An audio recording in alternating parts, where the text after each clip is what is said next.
Podcast with your host, Clinton Washington, and your co-host, D'Angelo Gillespie. Let's go.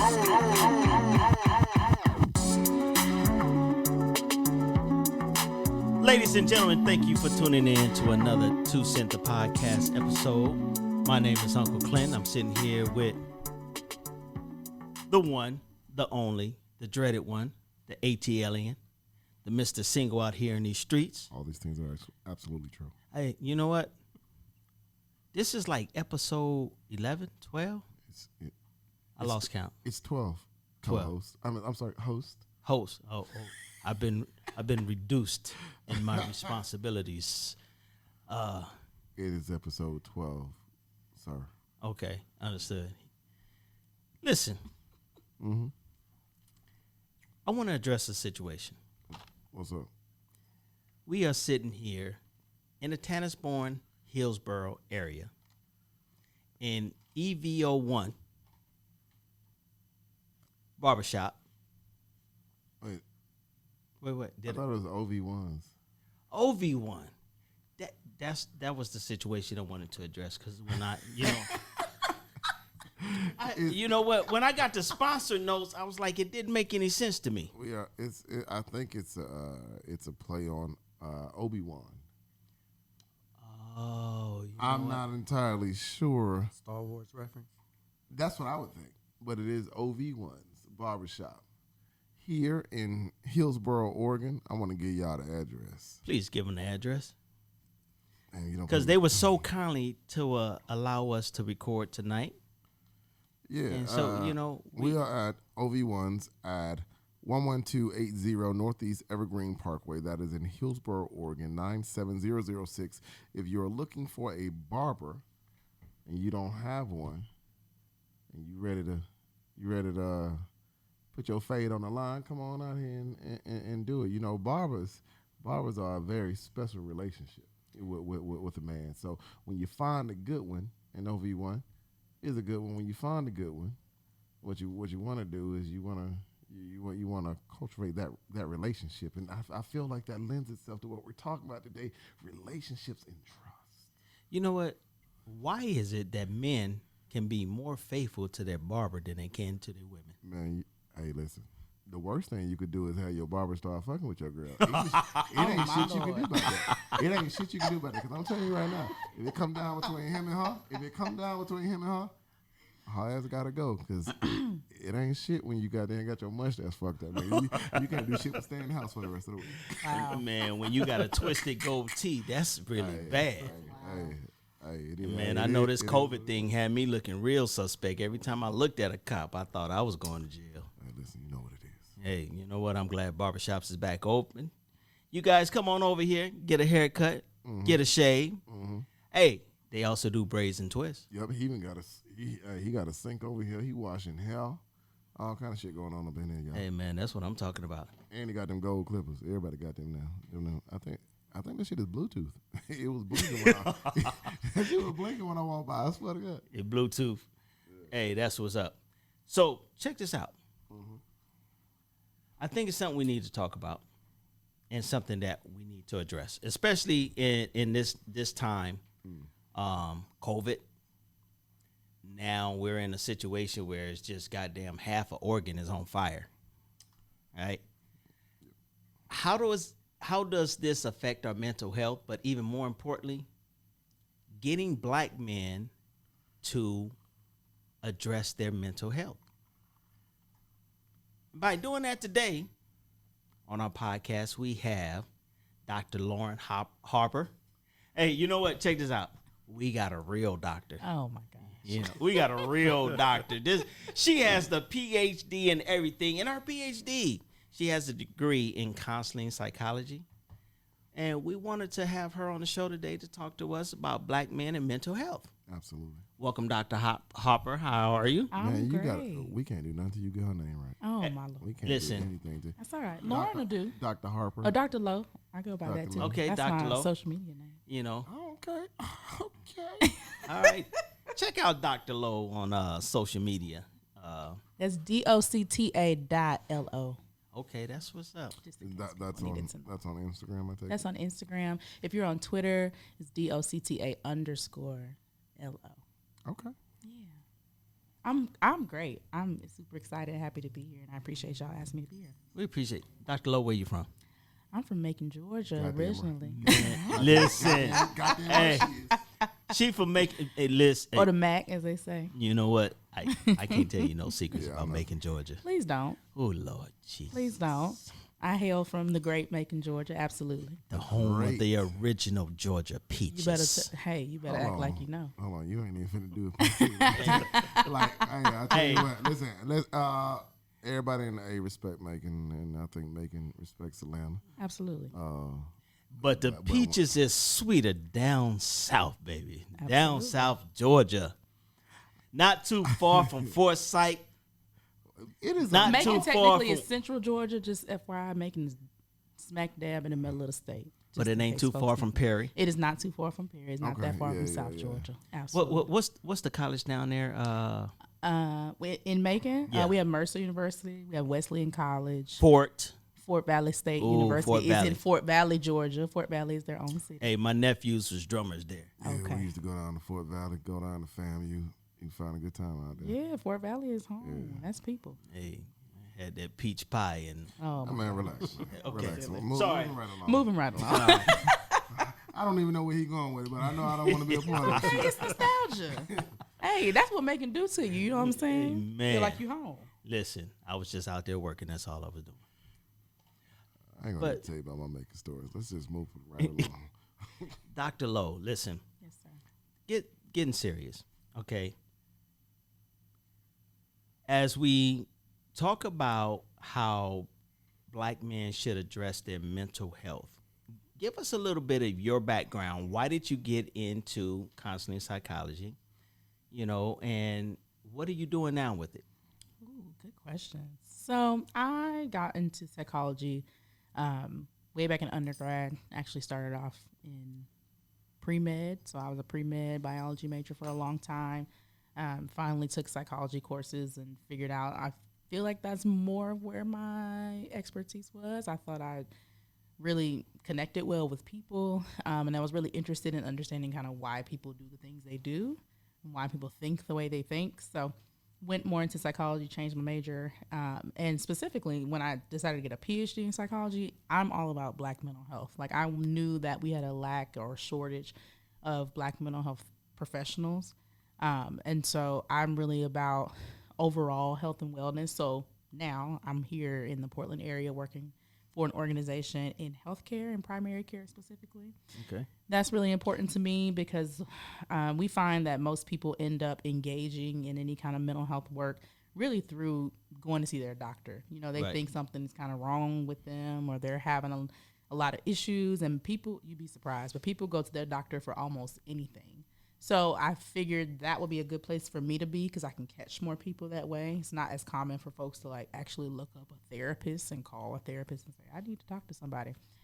So that's where I am now. And that's really what my interest is overall health and wellness for black people. So, black mental health Yes, sir. comes with a stigma.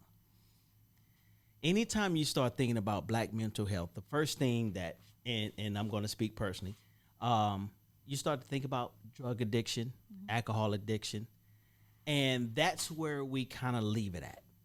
We don't think about treatment. We don't think about therapy. How do we get over that hump of taking black mental health and being more active and being more conscious about it?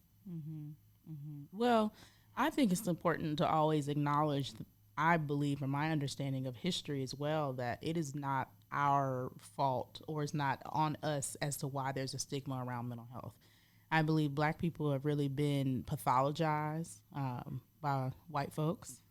And there's a lot of institutions and stigma around mental health as a lot of the way, even if you look at old school like psychology and theory, white folks were talking about how black people were inferior, right? And Right. so a lot of the stigma around understanding more about our own mental health didn't come from us. And so we learned how to respond to that because that's what was put onto us. So I think the first thing is acknowledging the history behind a lot of that. The second thing is that we really have to talk more. even just in our own circles. I mean, if you think about even when somebody says, how you doing? That's just a common conversation starter. Yeah. People don't really actually engage in that, right? A lot of people mainly think you don't really want to know how I'm actually doing. Right. You can't Absolutely. even handle that. But that's a lot of where some of that starts, right? I mean, there's one thing to be in therapy. There's another thing to talk about what's therapeutic. And even sitting around people that you share space with, that you feel safe with, that's therapeutic. And if you can't even share honestly and openly with them how you're actually doing, why would you go talk to some therapist you don't even know? Right. I mean, Go ahead. I think black men as a whole, I think we, you know, and I hate to speak for all black men, but I'll just speak for me. I think the majority of black men, I think we all have similar upbringings. Mm-hmm. You know what I'm saying? And I think we have the things that we have seen in our lifetime. It's almost like a rite of passage. I think for us, we don't look at it as trauma. You know what I'm saying? Like, I mean, the majority of my partners, all of our fathers was on heavy drugs. You know what I'm saying? I'm being serious, and I ain't trying to just make up some. The majority of my partners, all of our fathers was on heavy drugs coming up. So, and because they were on heavy drugs, a lot of times this shit bled over into their relationships. Okay, so now, you know what I'm saying, our mamas, you know, you don't want your mom to deal with that shit, or it bleeds over into now it's a domestic violence situation, or now it's a single parent household. See, and all of this bleeds together, and we don't view that shit as trauma. We view it as that's just how that went. Yeah. You know what I'm saying? And now older, so we get into our, 20s, we definitely ain't talking about it. 30s, shit, we just figuring out who we is. By the time we 40 and we can really actually have a real conversation and tell another man, yo, man, this is how it was. It's almost like a camaraderie thing more than a, yo, man, this is some trauma shit. It ain't really trauma. It's more so me and my partners, we look at our upbringings as, look what we made it past. Right. We don't look at it as, let me delve back into it and let me go get trauma for it. Shit, it'd be more of a surprise for me for my partners to be like, oh no, I don't know what none of that's about. Mm-hmm. You know what I'm saying? I'm being honest. It'd be more surprise for me for my partners to be like, nah, my father ain't never been on drugs. I don't know nobody on drugs. I ain't none of my partners ever died. We ain't never told no guns. Like, for us, that's kind of how it goes. And so when people say, well, you should see a therapist or you should talk about the trauma in your life, when everybody you know went through the same shit, I don't know if we view it as trauma. It's more so that's just what that was. That's what childhood looks like to us. You know, Yeah. but it takes till you get to an age like this to where you like, yo, man, we should unpack some of this shit, man. You know what I'm saying? But like watch this. My father, through the majority of my childhood, maybe up into 7th grade, was like way out on drugs. So the relationship, my father's birthday was yesterday. The relationship I have with him now, I build that shit for my children, even more so than for me, because I don't want to just walk away and be like, I don't want my father to pass away and I don't have a lineage to him or have all this knowledge that, yeah, he might not have been the best dad, but there are gems in there simply because he's lived to see 62. Right. Shit, somebody better check it out. Yeah. Go ahead, I'm sorry. That's funny you say that because my dad also was a heavy drug addict, and when he started his road to recovery, and I started to rebuild a relationship, it wasn't for me; it was for my kids. Absolutely. It's for them to have a whole family. We already passed it. Right. So, they had mom and dad in the house, but I wanted them to see grandparents because past what they were seeing mom and dad in the house, when they would see grandmas was by themselves. Yeah. They didn't see granddad in the house, but, their friends, would have a whole entire family. And so, I was trying to build something. But so one of the things about the stigma or the taboo of mental health, and especially when you, I guess, going past the mental health and thinking past the anxiety and depression, and a suicide, we start to ignore it. For years, you would hear people say, black people don't commit suicide. Black people don't go to therapy. Black people don't do a lot of things. Right. And reading that, I tended to agree with it until I thought about I had two of my peers growing up who were black that committed suicide. That's weird you say that, because I don't know any of my peers that did, but I'll tell you, 2 years ago, and only because I haven't talked to my family, I won't say names, but 2 years ago, suicide hit my family. Right. And I'm telling you, man, that shit is not real to you until it hits somebody you personally know in your family, and then everyone's paying attention, because you don't. I'm telling you, man, before 2 years ago, if you would have been like, man, like, I got a daughter, man, I say what all fathers say to daughters, yo, you better not do this, you better not be out there doing that, any man come, because, when that shit happened, man, I had to sit down and I had to have a talk with my daughter, and I had to tell her, like, I know I say these things, but, you're like, man, if you have a boy over here, I'll kill you. I do, but we say these things, it's a euphemism. It's not real, but I had to really say, that's not true, right? Mm-hmm. Like, of course, my daughter's 17. Do I want her to get pregnant? No. If she does, though, like, I feel like that I'm mature enough. I'm gonna have to deal with it. I'm gonna have to handle it. So basically, what you're saying is the normal things we would do is threatening our kids, exactly. But now we got to take it back. I still threaten them, but I'm not saying it's right. But I think it made me conscious of the fact that I need to sit her down and say, I say these things to you, but make no mistake about any of this. I love you. Mm-hmm. I love you, and no matter what you're going through from now into the rest of your life, I'm going to be here for you. Am I going to be upset? Yeah, I'm going to be upset. I'm not finna goddamn sit here and lie to your ass. But I'm going to love you, and it ain't going to be the end of the world, man. It's never the end of the world. And I think, and it's important we say shit like that to children, because sometimes they think it is the end of the world.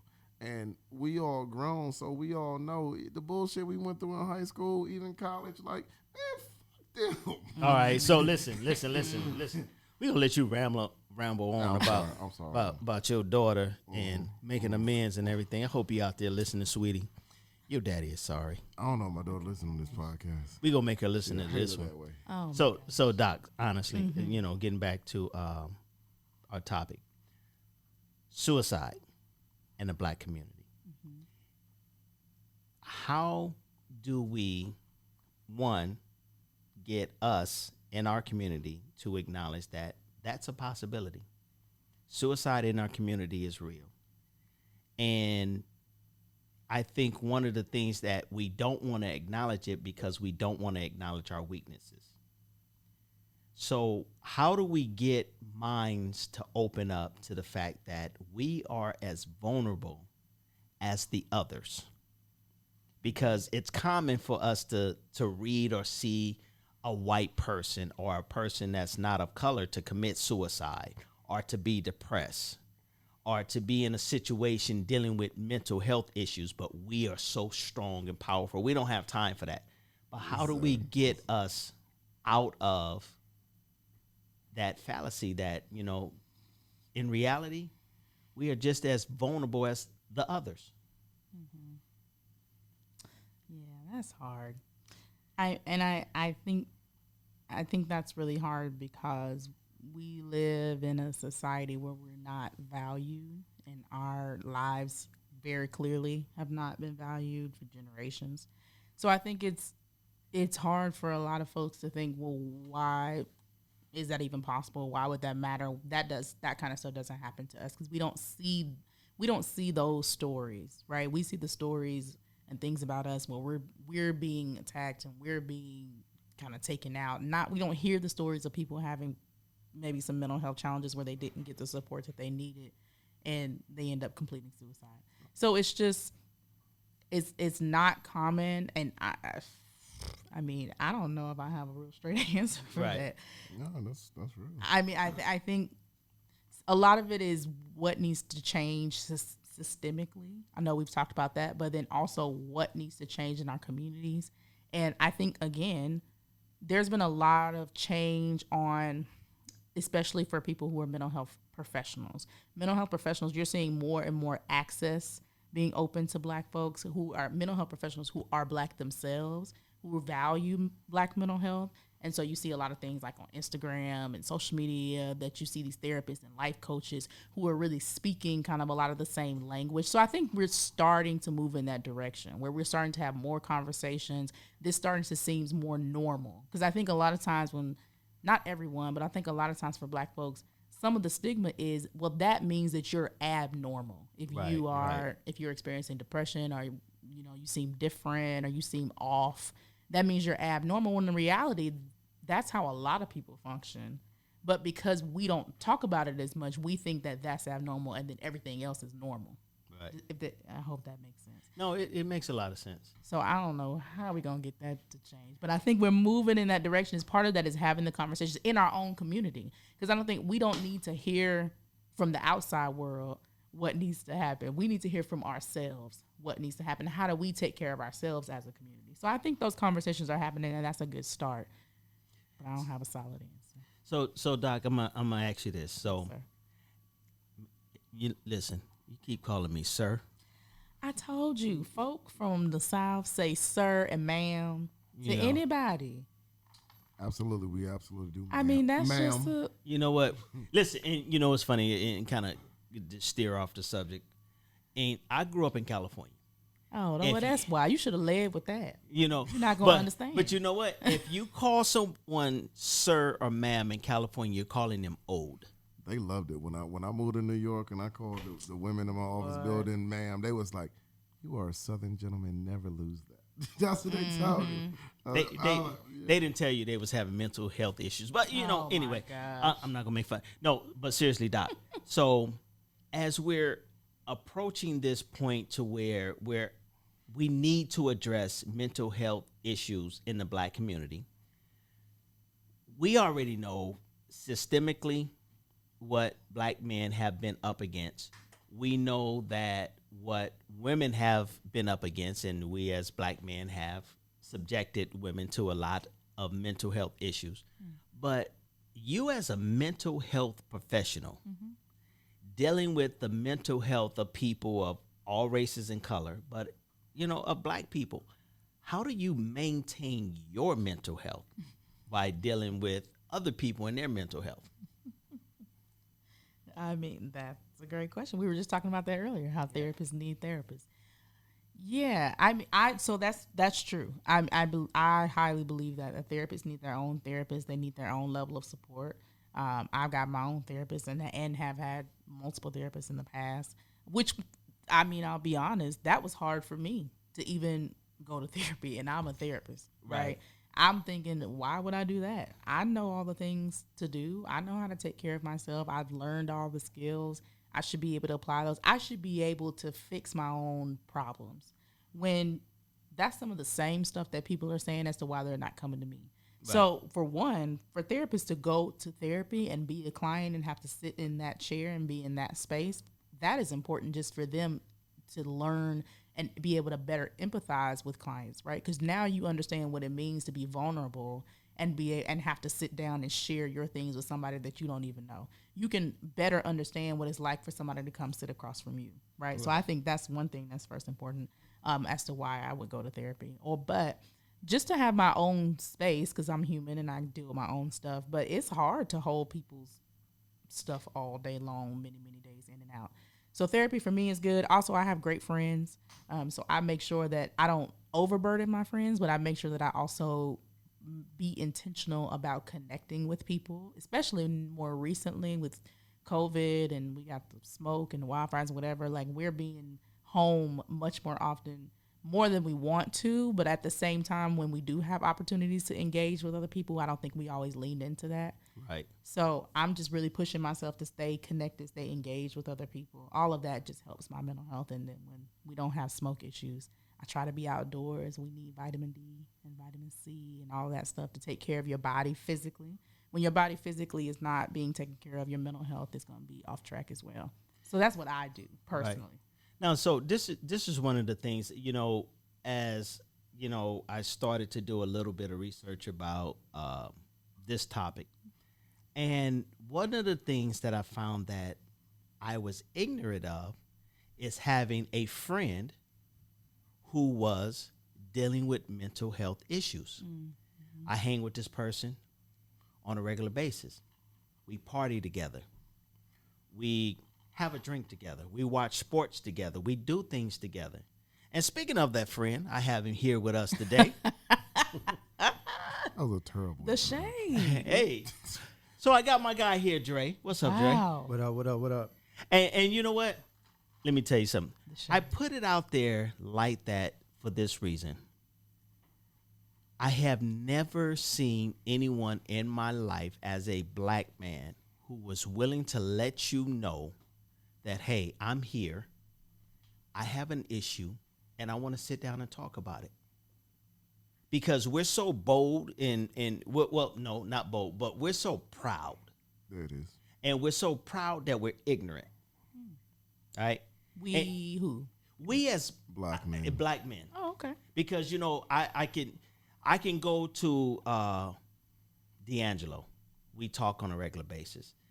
The minute I become vulnerable, he will stop me. That's not true. No. And this is what happened with most black men. Black men can't be vulnerable to other black men, which means you can't be honest about yourself. We don't know how to remove our ego. Right. What was that? I don't know, but anyway. I think that's an interesting topic in conversation, but we'll come back to that. Right. You were so to do something I'm else. introducing my friend who talked to me about mental health. And during that conversation, he reveals to me that I go to a therapist. To me, I'm like, number one, who would admit that? Word.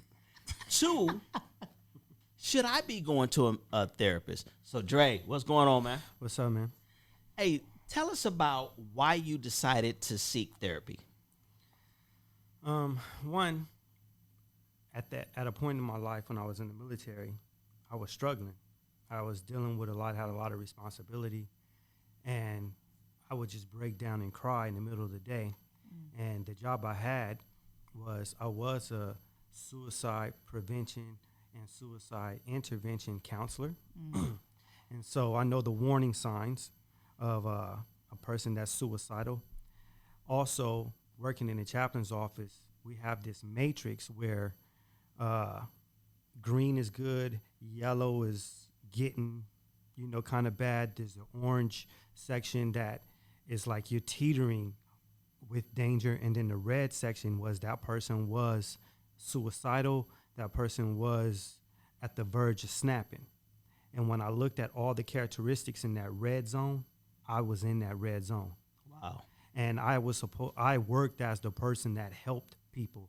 I trained suicide counselors how to counsel people who are suicidal.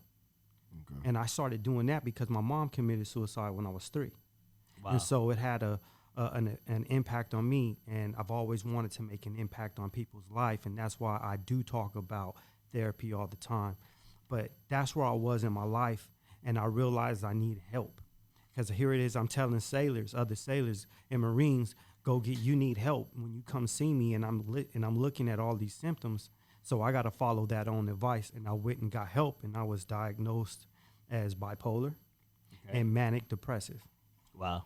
And so, and it's funny, it goes all, and I never knew that because, like you said, black folks don't know, we don't go to the doctor, and for a long time, if you say it out loud, they say, oh, that boy just crazy, he need Jesus. Right. And I want to say something about that.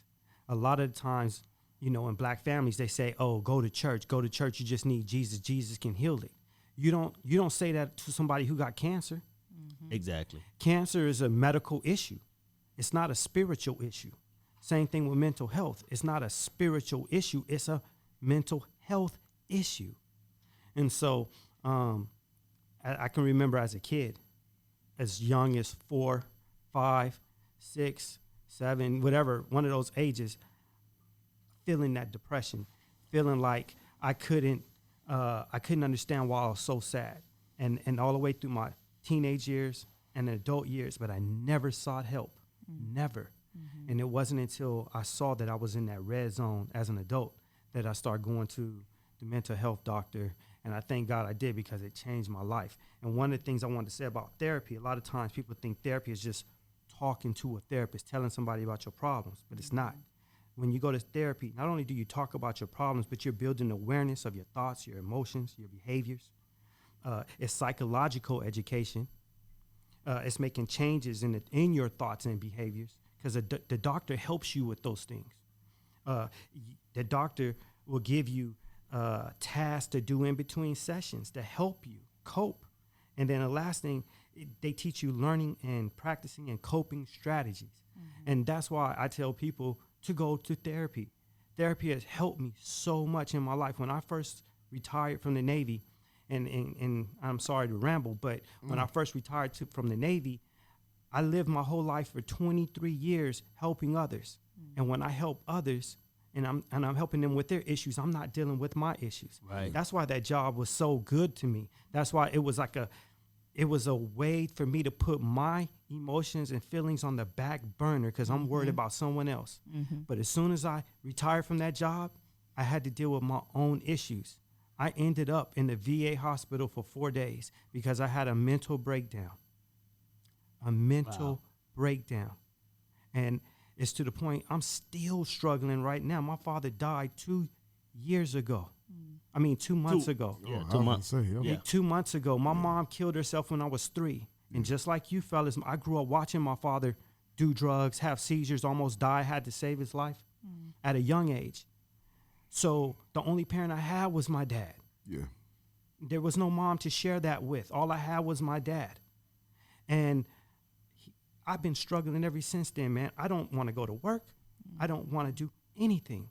I have to force myself, push myself to do things. I can't engage. I can't focus. I just got back kind of doing things that I put on the calendar to do, but I didn't want. I pushed it off, and I'm still struggling with that. Mm-hmm. So people out there who struggles with mental health, it's not that they're weak, because you guys know me. I'm focused and everything, but it can cripple you. And it's not that you're weak. It's a mental thing. Your brain releases chemicals. Just like when you get horny, just like when you get mad and you're about to fight and that adrenaline comes, you start shaking, your brain releases a chemical that makes you sad. Now, there's times when you can argue with people, and because of that argument, you get upset. That's natural. But what about when there's nothing wrong? What about when you got a pocket full of money? You ain't got no bills. You got a nice house. You got a beautiful woman. You got nice cars. You got clothes. You got everything your heart desires. Nice job.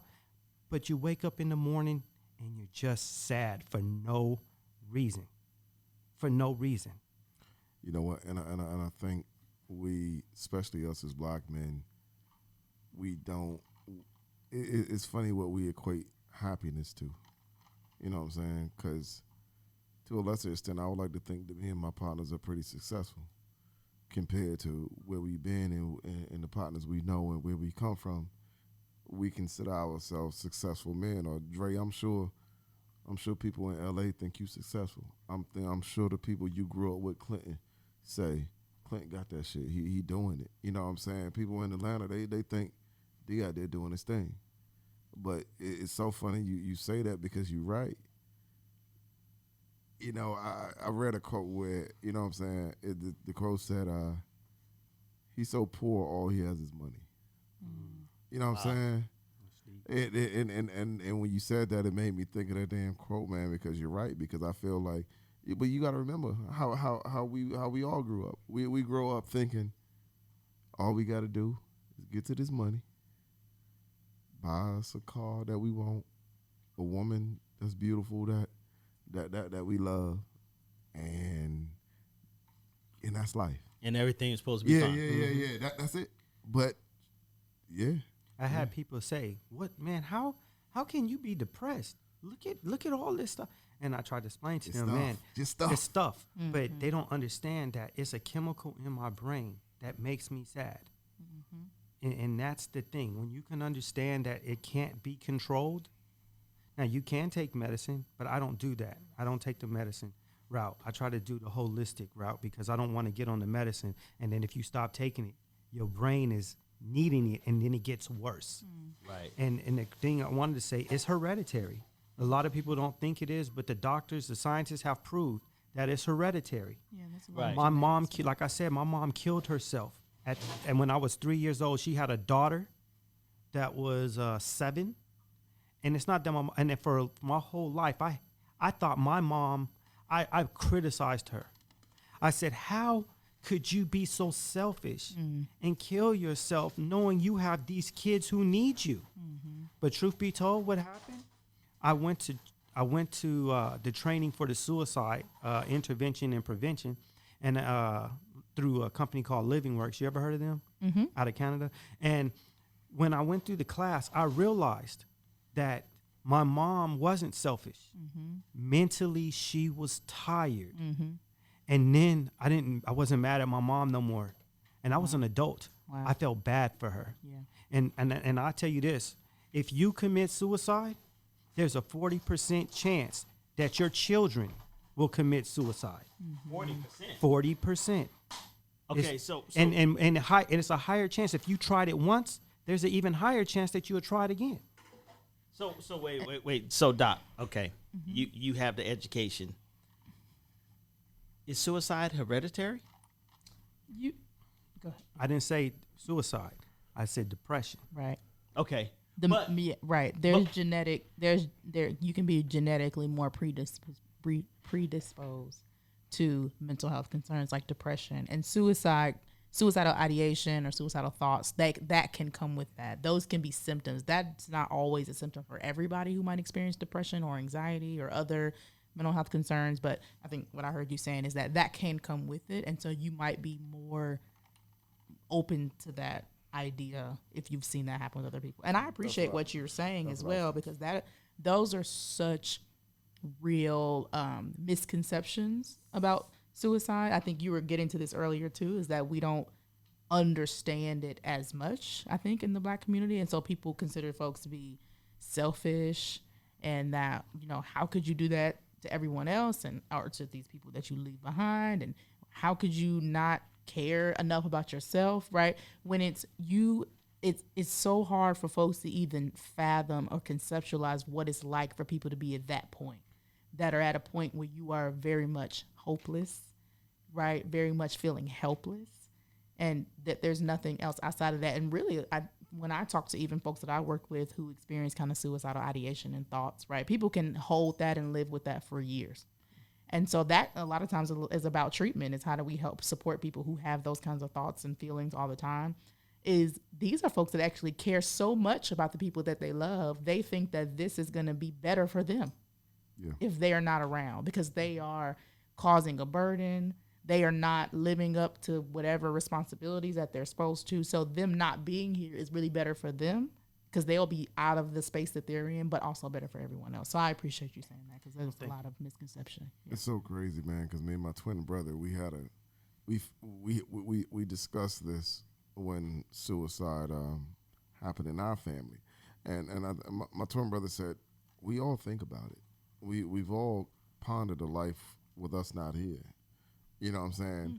And I think my twin brother told me, he was like, we just don't do it. And the majority of the time we don't do it because you start to think about how it affects other people. And even that is a weird, warped ass way to think, because you still not think about you. You're still not trying to do the work for you, because you worried about how is this shit gonna affect my kids? What happens to them? That's exactly why. I mean, trust me, the thought comes to my mind all the time. I don't think that's. But what you said. I don't think that's wrong. Like I think it, and I don't know. I'm not a doctor. I almost think that's natural. I think it's natural for us to ponder a life without us in it. But the difference is when you're mentally tired. Mentally tired, it's like being physically tired. You just ran a marathon. Mentally, I've been hurting since July 18th. No, I understand. Man. And I'm still, and I just got to force myself to get up. A person, if I didn't have my daughter or my kids, I would have probably did it. I had a son who was 2.5 that died, right? And I just laid in that bed and I told God, just take my spirit. Like I just wanted to give up the will to live. It hurt that bad. Yeah. But I'm going to tell you, people who do go through and have successful suicides, it's because they're hurting. And the key factor, and I hope everybody listening pays attention, loss. And when a person loses their job, they're about to lose their freedom. They lost their financial savings. They lost their financial freedom. Maybe they lost the love of their life. Anything dealing with loss, I'm instantly looking for signs. And if you want to make a difference in the Black community, we need to teach this to the Black community. These are the things to look for. And don't be afraid to ask someone, hey, are you thinking about killing yourself? A lot of times we like to pussyfoot around and say, are you thinking about hurting yourself? No, don't say hurting yourself. Say, are you thinking about killing yourself? You might be surprised. They might say yes. You know what, man? I think the reason why people don't do it, Dre, is because I feel like they're measuring you on the wrong shit. Not just you. When I say you, I mean us. I mean everybody. So when you say the wrong shit, okay. Take the shit out of there and explain what you mean by the wrong. So when I say we measuring on the wrong thing, so if somebody said, is Clint okay? Hell yeah, Clint okay. He work where I work. I mean, you got a job. He got his little. He got multiple streams of revenue. He good. He got his wife. He got his kids. He good. See what I'm. He got. He got a truck. See what I'm saying? I'm measuring the wrong stuff. You on shit that don't got nothing to do with you. If somebody say Dre good, yeah, you saying Dre. Well, you're measuring his level of functioning, right? So what we perceive you to be functioning. Yeah, and this is how things get missed. Yeah, because you were saying this, right? Black folks are resilient. We know that. We have been through many things, and we have been taught how to push through. We've been taught how to continue to show up no matter how you feeling. Exactly. So when folks are still, if you're not going to work, people don't know where you are, you isolate. If you're not doing those things, it could be missed, right? Yeah. So people who perceive to be functional, meaning you're doing all the things that you typically do, it can be missed. And this is why you're saying, which is actually spot on. This is why we have to be direct in what we ask. Like you're not going to make someone complete suicide by asking them, have you thought about or are you thinking about killing yourself? That is a very direct and important question. Thank you for making that point. And that's a very important point to make. Man. So important because these are the questions that we don't ask. Well, it's hard. Let me tell you something. And that's scary. Because if they say yes, what you going to do? You know what? Let me tell you something. But so let me give you guys an example real quick. So Dre and I are both Navy veterans. We go to the VA hospital. One of the very first questions they ask you, have you thought about committing suicide? Just random? Just out the gate. Just out the gate. Before you talk about the fungus in your toes or the headaches you've been having, they want to know if you have thought about killing yourself. And the VA is a specific place, right? Because the VA knows that the VA recognizes trauma as a real thing. Right. So they're going to ask you that directly before they get into anything else because they know that veterans are more likely to be more vulnerable to wanting to harm themselves, wanting to kill themselves. So I think just to go back to what you were saying when you said out of the blue, that's why they're coming at you that directly versus if, say, you had your doctor was in a regular primary care clinic that wasn't in the VA. They might not ask you that as directly. Right. And you know what? This is what's such a trip. Why these podcasts and these conversations are important. I would say around 2000, 2001, I And if you guys hear all this ice in the background, you know, that's my niece. She making us some drinks. But it's all good, you know, because we It's a do. fellowship. We have organic conversations here, and whatever you're fellowship. hearing is what you're hearing. Yeah, it's a celebration. And look, every day's a celebration these days. Exactly. You know, I remember a friend of mine, and I have to strongly apologize. She was talking about committing suicide. And I had this hardcore, cutthroat, I didn't give a shit type of attitude towards her saying this. Because I thought it was so unfair of her to even consider it. Selfish. Right. Because she had a son. That's what I thought too. And I told her, I said, you know what, you want to kill yourself? Give me your address. I'll come get your son. I'll raise him. And My God. I was so cutthroat. But he thought he was doing the right thing. I bet he thought he was doing the right thing. And that's what's wrong with the mental health issue in the black community. We think that we have to be tough. So if you come to me in a vulnerable state, Yep. I'm supposed to be tough to get you out of that vulnerable state. Come on, Doc. Fix me now. No. Ayana. Not fix. Oh, absolutely not. Ayana. Absolutely not. You know, but life coaches are in a different realm. We respect them. We appreciate them. They are not the same as Do you right. what we do. But you know what? It's I appreciate them. but It's it's just you not know, the same. That's all. one of the biggest things that have learned from having a friend like Dre is that I had it all wrong. I viewed it wrong. I looked at it wrong. I dealt with it wrong. And fortunately, my actions didn't cause a suicide. But my actions could have. Because I'm telling a person who has a medical issue and I'm giving them street diagnosis. A pep talk. Right.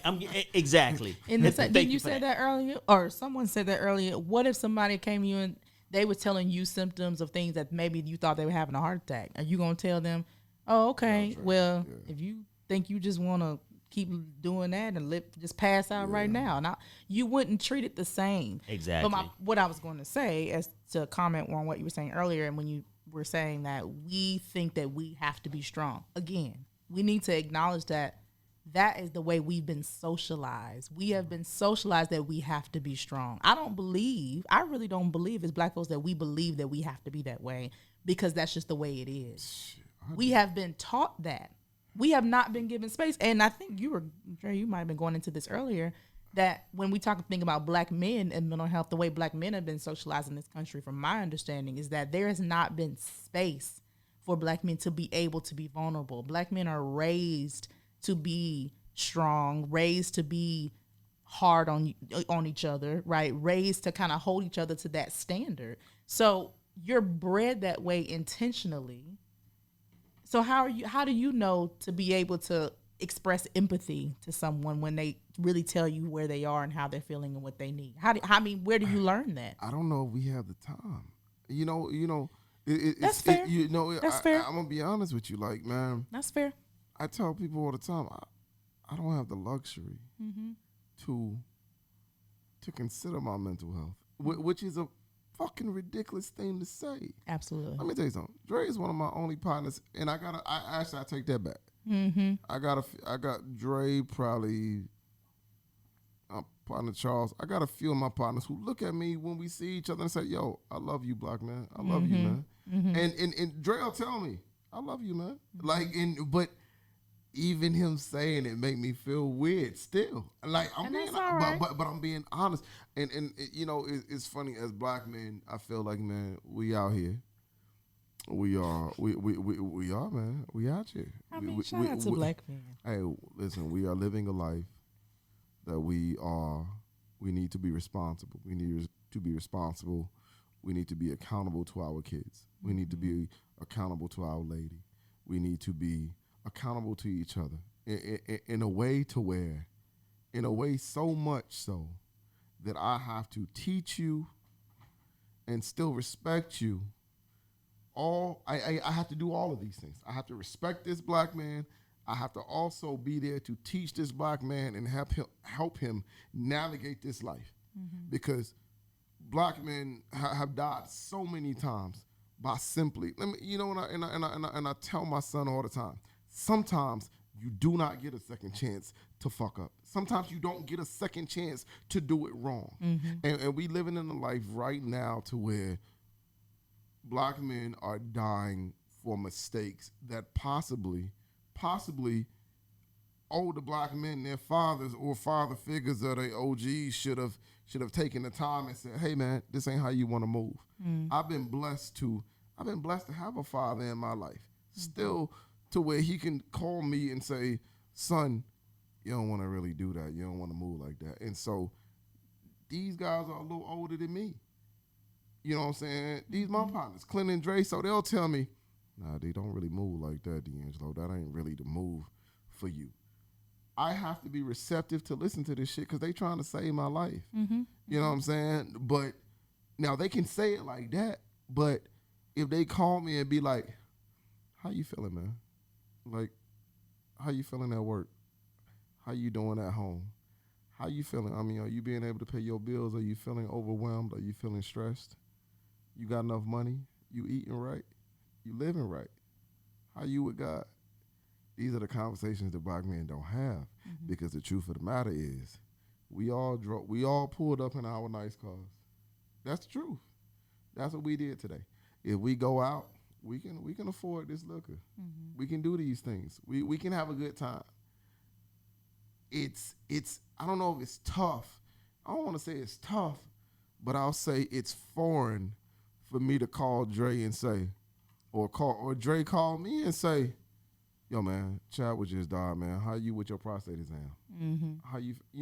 That's real shit.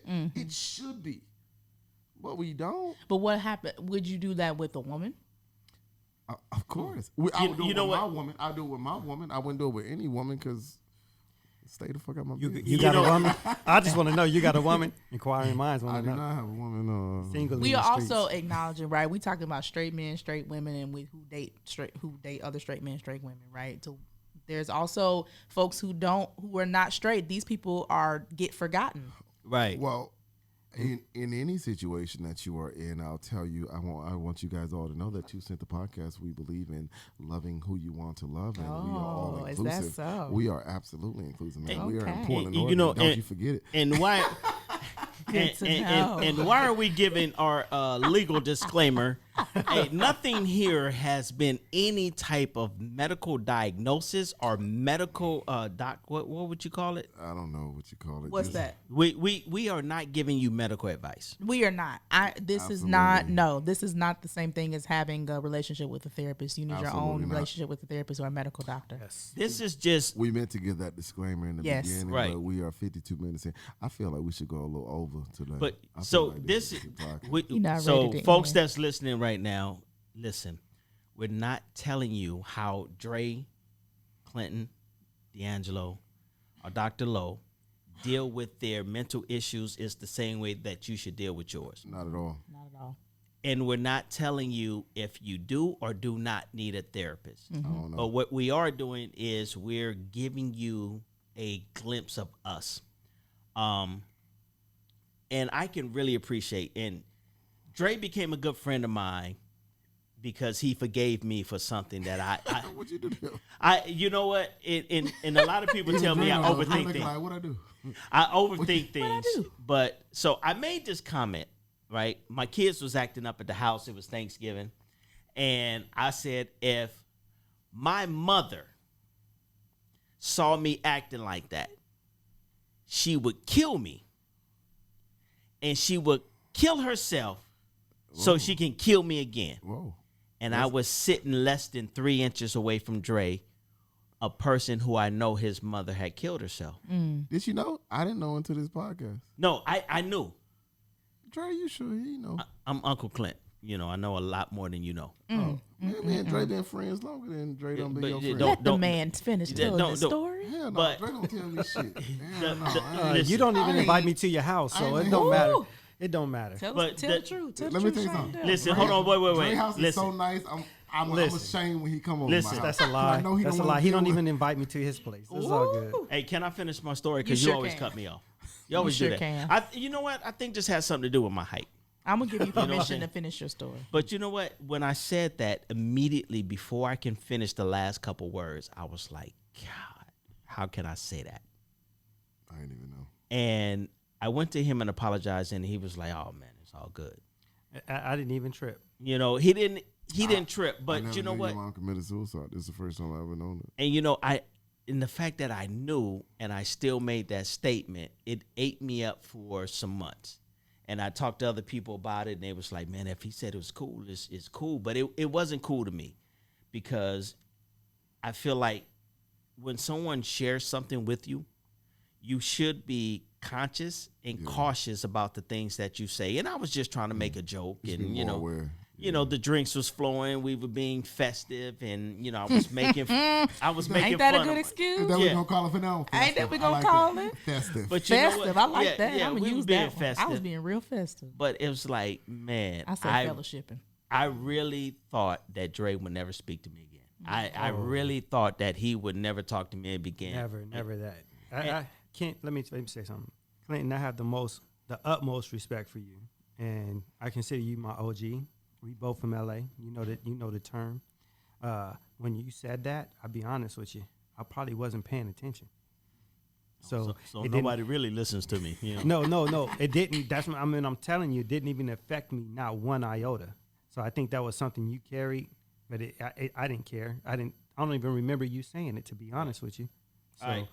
What you got for us, Dr. Lowe? I was just gonna say, I appreciate you sharing that story, and I hear what you're saying. That when you had that knowledge, but you was being real festive, and so therefore you were not aware. You were not in the conscious, present awareness. Right. I hear that, and I think it's very important for all of us to remember that we don't have to know somebody who's been through that to not say those things. We have to be very intentional about our language, right? We have to be very intentional about the things that we say. When we say things like, oh, they just crazy, they nuts, they off they rocker, I'll kill you, stuff like y'all the elevator don't go up to the top floor, or the all of sharpest that tool stuff. in the stuff shed. that folks used to say, right? Folks say, the light ain't really on up there, upstairs, all that stuff.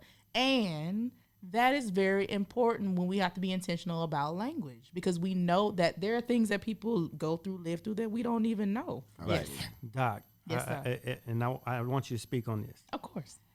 You talked about a completed suicide, but you never used the word committed suicide. Uh-huh. Please explain why we don't use the word committed when we talk about suicide. I didn't catch that. Thank you, Doc. I have no idea what I was supposed to catch. So when you talk about somebody completing the suicide, right? You said, "Oh, that person committed suicide." That's just common knowledge, common talk. Common. Yeah, but if you notice, dialogue, nor the doctor never used that word committed. So I just want the doc to explain why we don't use that word. Yes. So again, language is important, right? And language has meaning, and we shouldn't just say and throw around words. And so research has shown, and we've learned more and more, that using the language of committed suicide, meaning that it implies that that person committed an act, that they did something wrong. And that goes back to what we were saying before. Okay. That folks are selfish, or they're not thinking of other people, all of that. Versus when you say completed, right, that they have now finished, almost even finished a race, right? These folks are on a marathon. Folks are really struggling with things, and they have completed the ending of that tenure that they've experienced. So it's just a different way to think about and empathize with people who are in that space when you say completed versus committed. Or they had a successful suicide. Unsuccessful suicide. Meaning they tried, but it didn't go through. It almost sounds like an oxymoron. And I'm just speaking layman's terms. Like, because as someone who's not familiar with therapy, when you say successful suicide, it almost sounds like an oxymoron. You know what I mean? If I say you committed a murder or committed a burglary, you see how negative that word committed is? It's a negative connotation. Yes. It's a negative connotation. I just want to stop real quick, and I know this is completely off topic. I want to tell you guys once again, we are broadcasting from OV1 Barbershop, and I have to, because the man is in the building. Are we saying that right? Okay, OV1's Custom Chicago Barbershop. I gave y'all the address earlier when we started the podcast, and I'll give it to you again. I when mean, we you leave. just interrupted our Well, time. well, I was going to give him a mean- whole No, segment at the end to talk to us about the barbershop. No. I'm gonna tell you why I said it. Man, let me build. Ain't that what they say? Bless y'all. Y'all gotta be sweet to each other. Let me build. So the reason why I bring up the barbershop, man, and I thought it was very important that we do the fact that we're doing that at a barbershop. I don't want y'all to miss that. The point is, black men in the barbershop, man, we are unfiltered. In the barbershop, we say everything. We have trust in the barbershop. There's an unparalleled trust with your barber. That's your therapist. The barbershop is the therapy. Let me tell Absolutely. you something. All my OGs in Atlanta, everybody, man, you know how much game you get in the goddamn barbershop, man. Mm-hmm. And so this is a conversation that never takes place in the barbershop. In the barbershop, you can learn all your dating advice. You can learn all your sex advice. You can learn how to get money. You can learn how to commit crime. What you cannot do is learn how to take care of your mental health and how to address mental health, how to address trauma, and how to be a more empathetic human being in a barbershop. Because the barbershop typically, sometimes, most of the times, has no place for that. We have no place for and people equate therapy with weak because if you have to talk to somebody else, then but even that's ridiculous because we talk to our partners about shit going on with us all the time. But you know what? We only talk about certain things. But we still And a surface level. But we still talk. I might be like, if I'm dating Dr. Lowe, I might be like, man, she at home trying to psychoanalyze me. Is that man. you trying to shoot your shot? Let me tell you Yeah, something. man, I'm always shoot my shot. What's up? I see you in the hat, but I know. Listen. I heard you. I want you to know I heard this. you say you got a woman now. First of all, whoa. No, he say he's single in these Well, y'all, streets. please let her know who I I ain't hear am. that now. No, He's single in these man, streets. Listen, if he talking about he got a woman at home, I got $1 million in my back You know what's pocket. so crazy? If he got a woman at home, it's Aunt Jemima. You know what's Yeah. so crazy? It's funny that she said that because nobody would ever say that about me. Everybody got somebody, It's obvious she don't know you. Listen, whether they know it or not. She Whether from- that person know it or not. she everybody from got the north somebody. side of Macon, Georgia. You can't play games Everybody here, got a, partner. everybody got a little something You going know what's so on. crazy? She sounds just like a chick from Georgia. You got a Yes. little something going on? Everybody got a little something in their back Oh, pocket. Lord. You got to keep one in the chamber. You feel me? I got you. No, Why listen. You know, Hey. for Am I lying? D'Angelo, No, one in li- the chamber. Let Am me- I lying? hey, One in the tank. I ain't got Wait, hold nothing on. in the chamber Hold on. but a wife. Wait, hold Okay, that's your one Okay. in the chamber. It's But- staying there. on. My chamber is a one shooter. Your chamber is a one shooter. A That's one right. shooter. He got one of them old musket But guns. everybody, but you know what I'm saying. Got to Every- pack the powder. Let me tell you something. Everybody got something Let me that they tell you either something. are currently involved with or they could access if they wanted to. Maybe it's old, you ain't seen it in a while. I'll tell you this. You know what? Hold on. my Wait. one in- my Hey, one- I know we have wait. a Hey, different conversation, but you want to go D'Angelo, there. Let's D'Angelo, talk about it. let me pull you off this cliff. My one in the chamber. Hey. My one in the chamber Hey. is who I call when I'm having a heart attack. Hey. 'Cause that's who gonna come with me. I need somebody to D'Angelo, take me let me That's pull you fine. off this cliff now. And Hold that's on. fine. Do I have one in the chamber? You got a few in the chamber. That's And fine. I mean, I'm talking about, no, hold I'm on. not talking about women. Lord, I'm let's talking get- about homies. Let's Let's move talk along. about it. Let's move along. Oh, we No, don't I'm wanna talking talk- about homies. we I'm don't talking wanna about talk about homies. I ain't talking about women. Oh, wow. Okay. Oh my God. Because if he having a heart attack, he may call me. Oh, He may call oh, Clinton. Oh, wow. He may You call know what? Gary. You know what? That's real cute. That's why you have good friends. No. That's real spit. You know like what- he, Wait, if wait, he wait, needs wait. Hold something, on, he hold gonna on, call. hold on, hold He will on. call Stop, one of stop. us. She think I'm joking. Hold on. Just saying. No, I believe you. Hey, I believe you. let's pull this back. I'm just telling We you are what talking I about know. mental I know we health. didn't went off topic. Yeah, That's part of let's mental pull health. this back. So let's pull it, Doc. Yes, This- sir. Speak on it. I apologize. Okay. Yes. Doc, Yes. I want to ask you a question. Man, she got a job and everything. Hell no. We finna see what's up. Let me tell you I'm something. finna shoot my shot. Hey. Hey. And she got the PhD. Hey. You know I love an intelligent woman. Georgia and Listen, Georgia. wait. Hold on. Hey, that's the real part, Dre. She from Georgia. I knew when she pulled She up. does I all was the like, things. I can fuck with. Oh wow, she does a lot of things.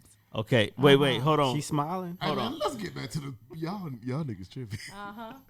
Oh, I'm here for it all. Shout out to OV1's Barbershop. I'm here for it I'm all. sorry. Hold on, OV1. Hey, Orlando, I want. I'm trying to turn this mic off, but it ain't working.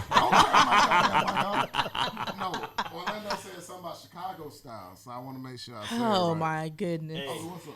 What is it? Take the, Wait, no, hey, no. Hold on. We gonna give him his time after we close the show. Are we gonna get him the whole time? Okay, You know my what? Bad, my bad. I just want to make sure we appreciate. No, we'll give him his time as we get ready to close the show.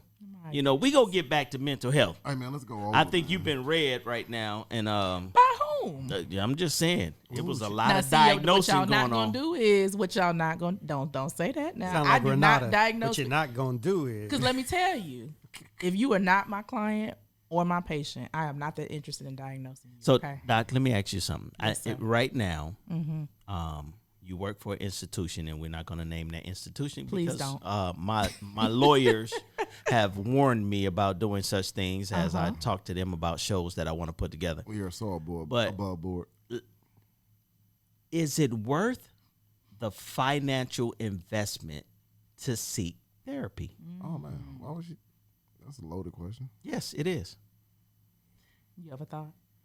Okay. No, I don't. Because I know. Okay. I definitely. All have right, let's thoughts, go but with I you, wanna Dre. hear. I'm Yeah, gonna say, heck yeah, absolutely. heck yeah. Hey, Why? You can cuss on our One, podcast. all right. So one, when you have mental health issues, I claim I say it's like an onion. There's layers, Absolutely. right? Because I was depressed, I spent thousands of dollars, maybe close to hundreds of thousands of dollars in retail therapy. Since 2012. Oh, explain that. Well, he's saying What do you since mean? I spent 2012. no. He said retail therapy. Hold my on, let him whole explain life, that. my whole life, I had 3,000 DVDs. I had you look at my closet. I got over 200 and some pair of shoes. Now, so you play. You see what I'm saying? You thinking them shoes is $200 a pop? Hey, play. You ain't saying that. No. Think about it. Think about all the money I'm spending I hear what you're because it brings a temporary satisfaction. Yeah. When that's retail therapy. Because of depression, I'm going through a divorce. Right? You know how much that costs? Yeah. I do not. I do. Trust me. Let's talk about over Oh, y'all do? 200,000. Oh Lord, Jesus. Yeah. Let's talk about $1,500. You ain't heard it's a cheaper month. to keep them? Stay the hell away from y'all. Okay. Because of depression, Yeah. you start doing things trying to find that temporary happiness, that temporary satisfaction, and you not only do you lose the respect of your children, if you step outside your marriage. Let's think about that. What's more important than the respect of your children? Nothing. Exactly. So is it worth paying the copay? And even if you don't have insurance, paying the money to have therapy? Heck yeah, it's a lot cheaper to have therapy than to deal with all retail therapy because you're going to buy a lot of shoes, you're going to buy a lot of clothes, you're going to buy stuff you don't really need. But you can't fix your mind. happiness. And you can't get your respect of your kids back. It's hard. Damn, Dre, that might be me. Well, respect yourself. There But you go. also, so I would agree with that the cost absolutely is worth it. Now, and I think we should acknowledge that therapy is expensive. I mean, when I'm even going through my own well, now, thank God, I got good insurance, you know what I'm saying? So my insurance, I don't have no copays. But previously, in the past, you it was with? expensive. Don't worry about all Nah, that. you know, because I can switch. Who you with? Okay, we'll talk offline. You All asking right, a lot of questions. Go ahead. It is expensive. You are noisy. It is expensive. And so Talk through that. it is worth the cost, right? And because exactly what Dre is saying, right, it's a matter of you continuing to feel really, that you're just kind of going through the motions in life, right? There's no purpose, there's no joy, there's none of that. You can't put a price, you can't put money price on that. Absolutely. Right? Also, there's so many ways that you can get therapy for a lower cost that we just don't know about. That is important too. Like it takes maybe a little bit more work, but I'm glad you brought up there are some folks who don't have insurance, or there are some people who have insurance, but the copay is too high. Right. You can get therapy for cheaper if you go to training clinics, for example. So like we're in Portland, let's take PSU, for example. PSU has or George Fox University, if you've heard of those. Those two universities have doctoral and master's programs where these people, as they're going through their training, part of their training is you have to go through clinical rotations and all of that. And so those people are normally given therapy for free in their training clinics to the community. Like going to a barber college and getting a Like haircut. going to a barber college, like going to the beauty school. That is very important that we are saying that, man. We don't know that. Because a lot of people, I'm sure, are listening and they are thinking, well, I would like to talk to somebody, but I may not be in a financial situation I don't to want to where pay I them can. $85 a session every week. That's expensive. Yeah. Right. Yeah. But when there's options, though, you know, where there's actually a lot of places too, even if you meet, you get a therapist there in private practice, they might have a sliding scale. People don't even know to ask for that. They don't even know to ask, do you do your payment? Maybe they don't go through insurance. Maybe they just check cash pay and it's on a sliding scale. Or they just go off your income. And if you make, I don't know, less than $50,000 a year, maybe your cost of their sessions is much lower than it would be if you did your copay. I mean, but we don't know those things. So it's so important to not let the finances be a barrier and to really put forth a little bit more effort as far as the research to figure out where you can get some therapy for a good price. So Dre and Doc, I want to ask you guys this. Now, Dre, I'm asking you this because you're going through therapy, and you brought about going through therapy to our attention. And Doc, with you being a professional, we got COVID, we got wildfires, we got unarmed black people being killed by police. We have politics. And a ridiculous president. Sorry, Okay. I apologize. Go All ahead. right. Don't forget. I mean, there's so much that we can label what we're going through right now as black men. There's a general age amongst us in this room here right now. And we got this newly graduated high schooler over there, college working person. And she can add light to, the things that's going on, because all of us are at different levels of processing what's going on in our world, in our community, right? So, as most of you guys may know, I'm very young, Absolutely. at heart, 22. at heart, but my processing of the current events and the things that are lagging from my childhood to now, I would say, based on what I've gathered from this group, I could use some counseling. But if I was just to take current events and just looking at the array of age groups right now, and we go start. I want you to introduce yourself, love. Hi, I'm Malaysia. I'm Dre's daughter. Okay, we got Dre's daughter up in here. So listen, okay, just to add some context, how old are you? I'm 18. Okay, 18. Just graduated from high school. Yes. Started college. Yes. And got your first major job just recently, right? Yes. All right. Wow, that's so exciting. You know, Congratulations. which I'm gonna need some help with some gas money, and I'm gonna need a ride somewhere. Uncle D gonna need Listen, some, too. I want to get these people incorporated into society by That's helping a me. doggone shame. Yeah, right. But give back to your community. She Now, will when she get. Let her get a little change. being in the pocket 18, first.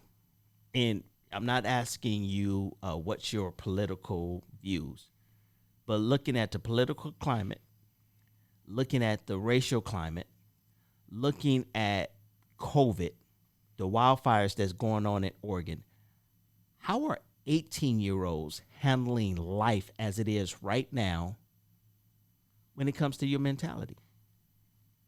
Honestly, I would say that kids around my age, they were not handling it very responsibly at all. Okay. Because they think that since they're so young, that these things don't really matter. And we're not used to it because, like, all the stuff that's happening, we haven't really, like, been a part of. Okay. So it's, like, something really new and just, like, really different. So we're trying to adapt, but I don't know. I guess it could be kind of hard for a lot of people, especially since we're so young and we're so anxious now and there's so many new things going on in this world that we didn't have before.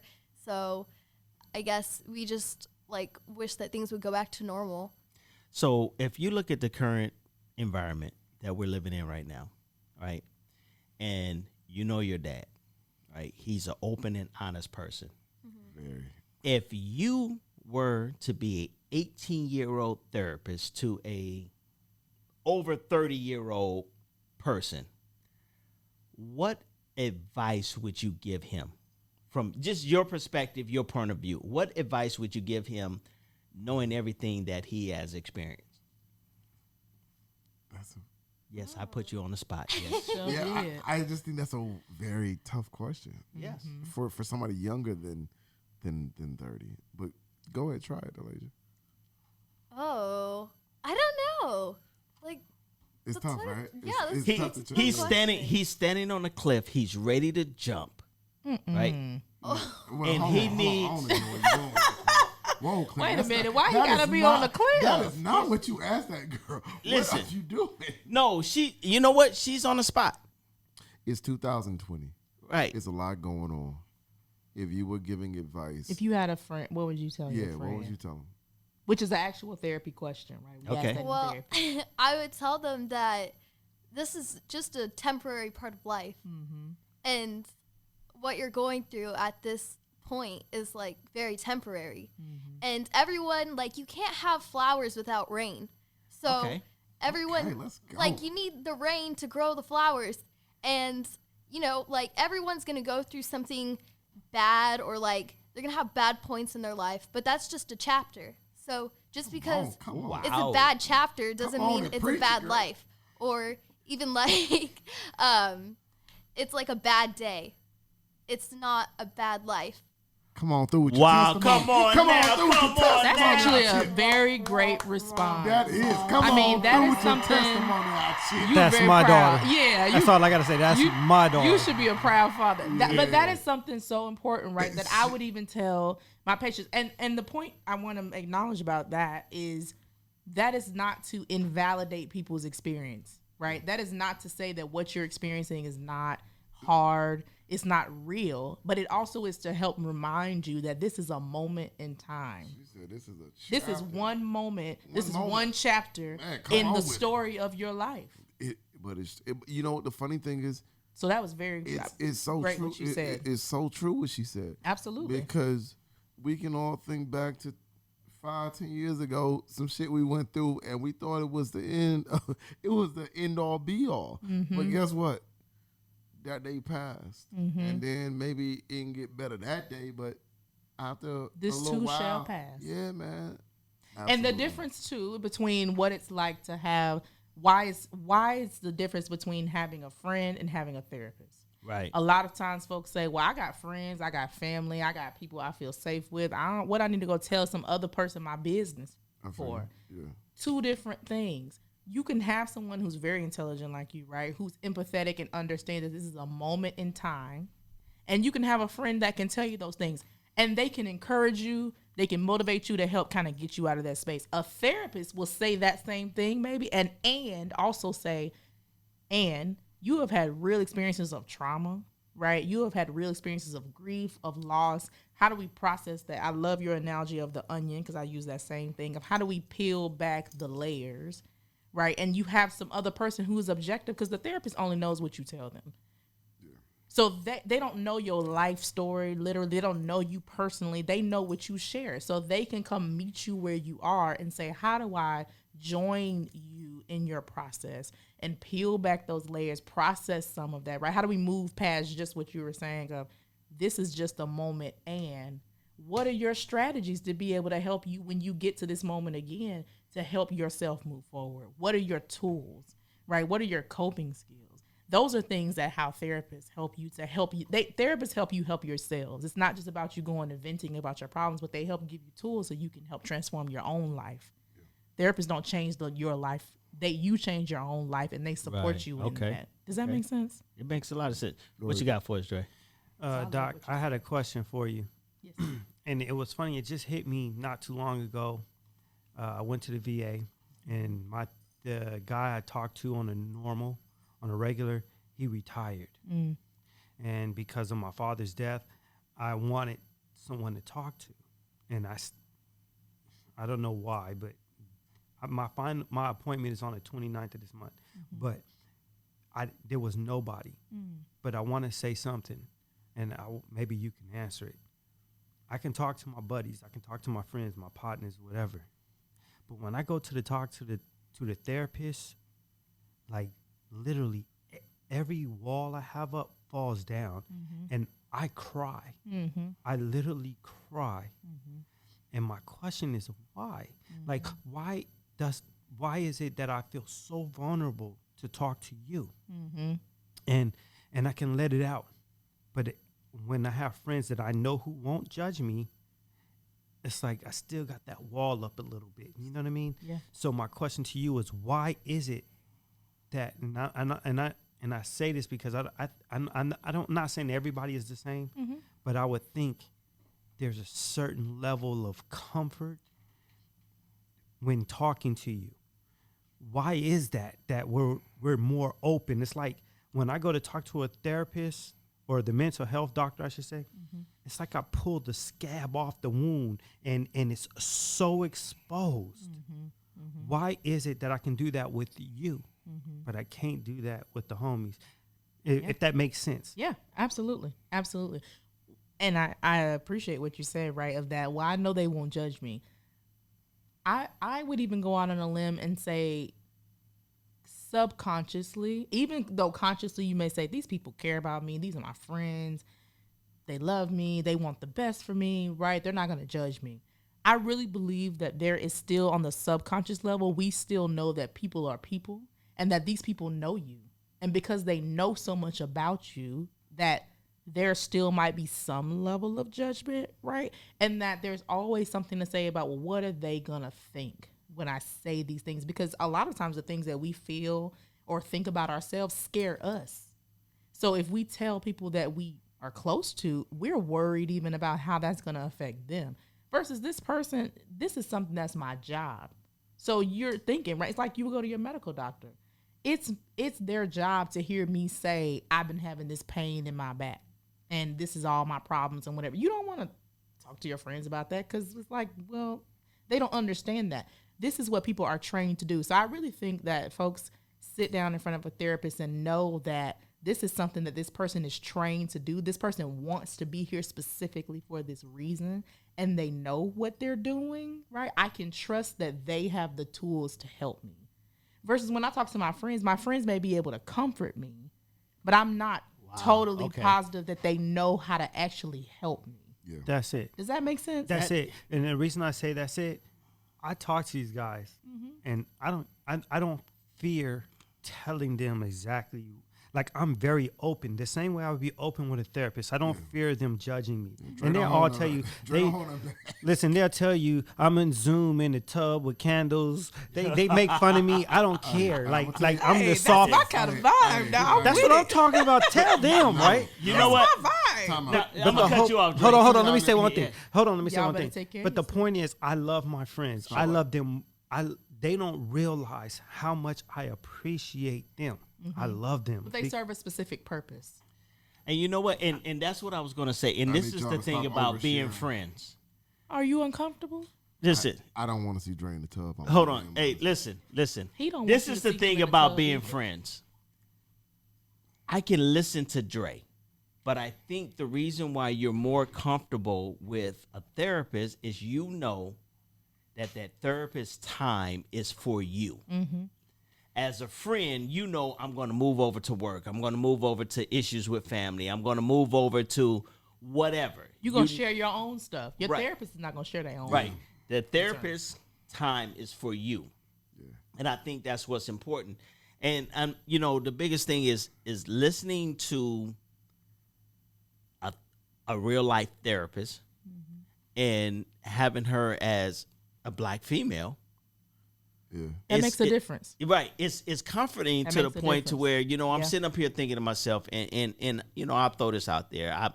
I'm not afraid of being vulnerable to a certain extent. I grew up a Jehovah's Witness. And I tell people What they got to do? that every single Jehovah's Witness that's not a Jehovah's Witness, you need therapy. What? Wow. Yeah. You need therapy. And the reason why you need therapy, I'm gonna tell you something.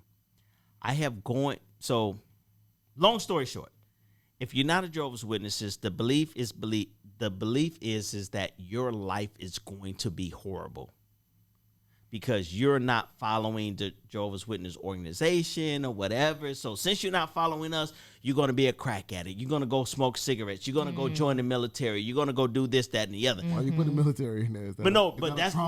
That's what they say because they don't believe in serving the military, and that's a whole different discussion. Story. Yeah. But the thing about it is, most people who was raised Jehovah's Witnesses that are no longer Jehovah's Witnesses, they go overboard in educating themselves. They go overboard in making sure that they're financially secure.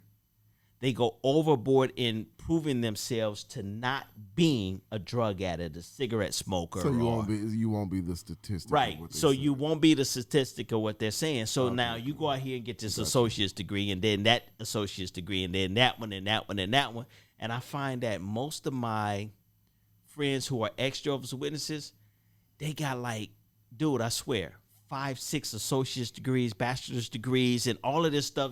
They going to nursing school and back to nursing school and then going to read a nursing school because they're constantly trying to prove themselves to not fall into that category. Mm-hmm. But the thing about it is, like Dre's situation is a easy counseling thing. It's common. What do you mean? But now when you got people who are victims of, and I apologize to you guys that are listening, but you have people who are victims of extreme religions. Mm-hmm. Who do they go to for therapy? What's an extreme religious folks? They pastor. They pastor. Right. Oh, they're religious leaders. Oh. Imam, whatever. Yeah. Right. And and listen, I'm not telling anyone to choose a religion or whatever. My choices is my choices. Your mama gonna hurt you. She gonna kill me though. But I Clinton, I want to say one thing.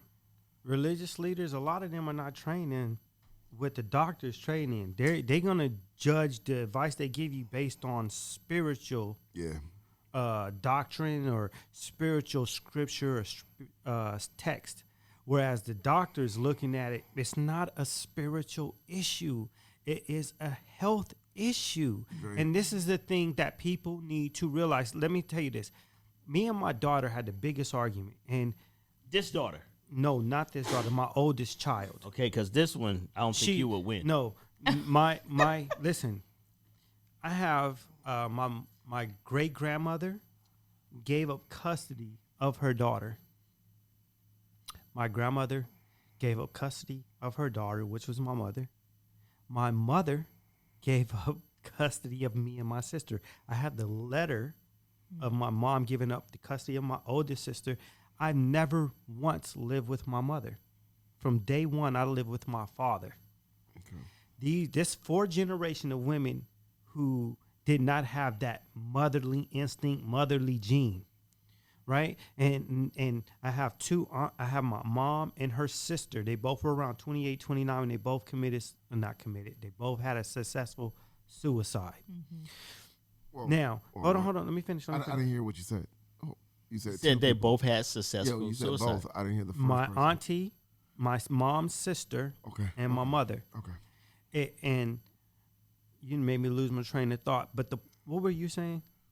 You said both had I was talking about something you said. So my children now suffer from depression. My daughter, my oldest child, has it bad. She's been on medicine. And you said y'all got into an argument. We did. We got into an argument because she tried to make it seem like it was a spiritual issue. And I tried to explain to her, my daughter, listen.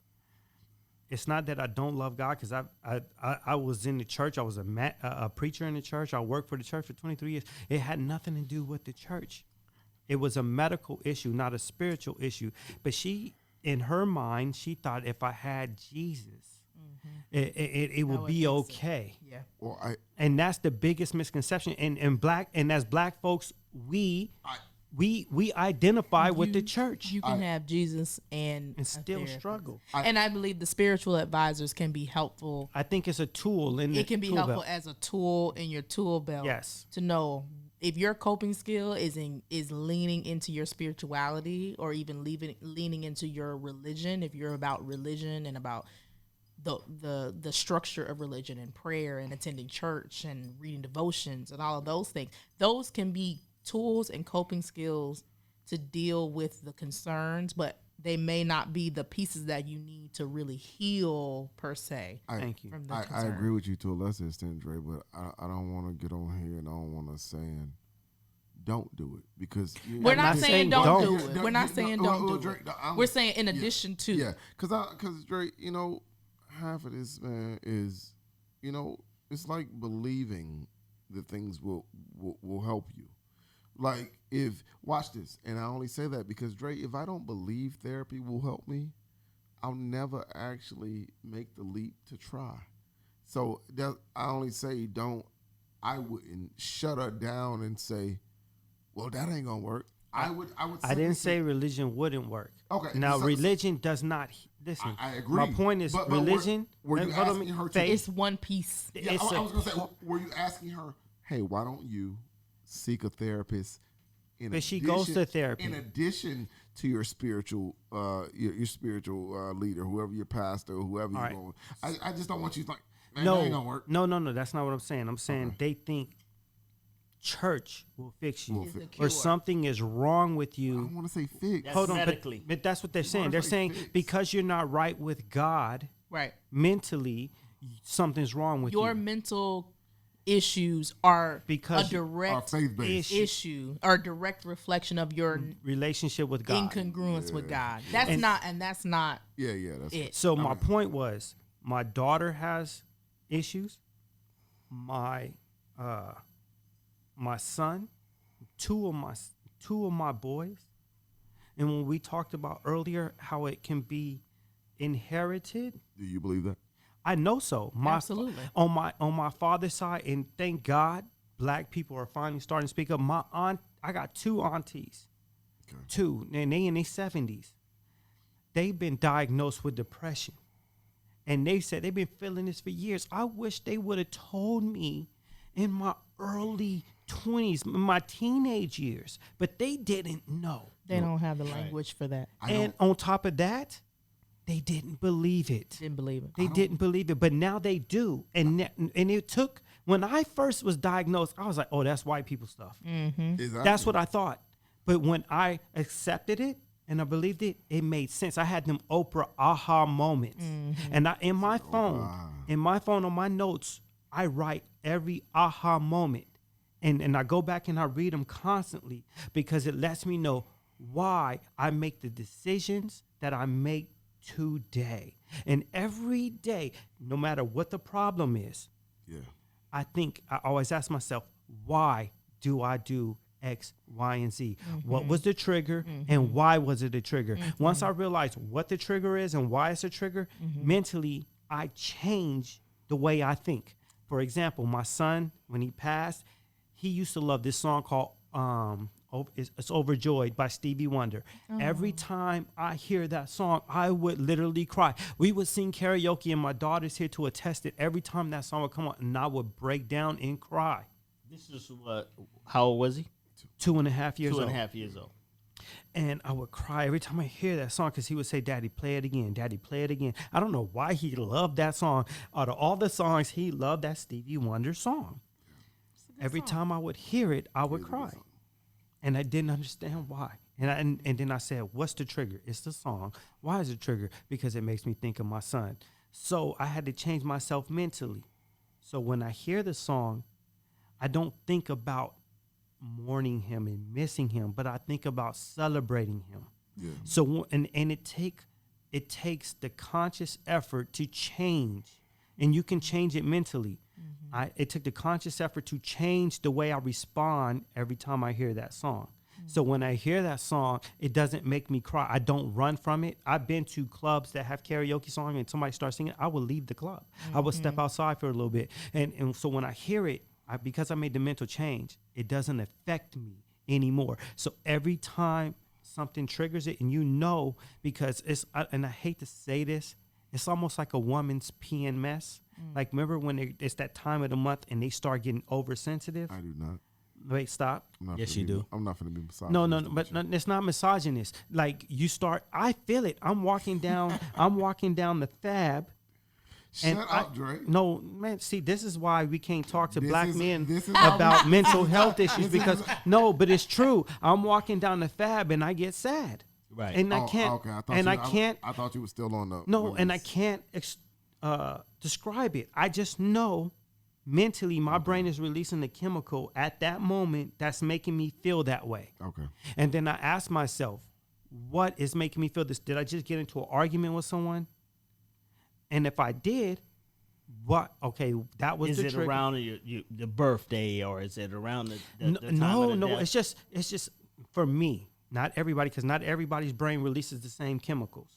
Okay, but for me, I can be walking down, like I said, perfect everything, Right. and I would just get sad. I didn't have an argument with nobody. Nothing triggered it.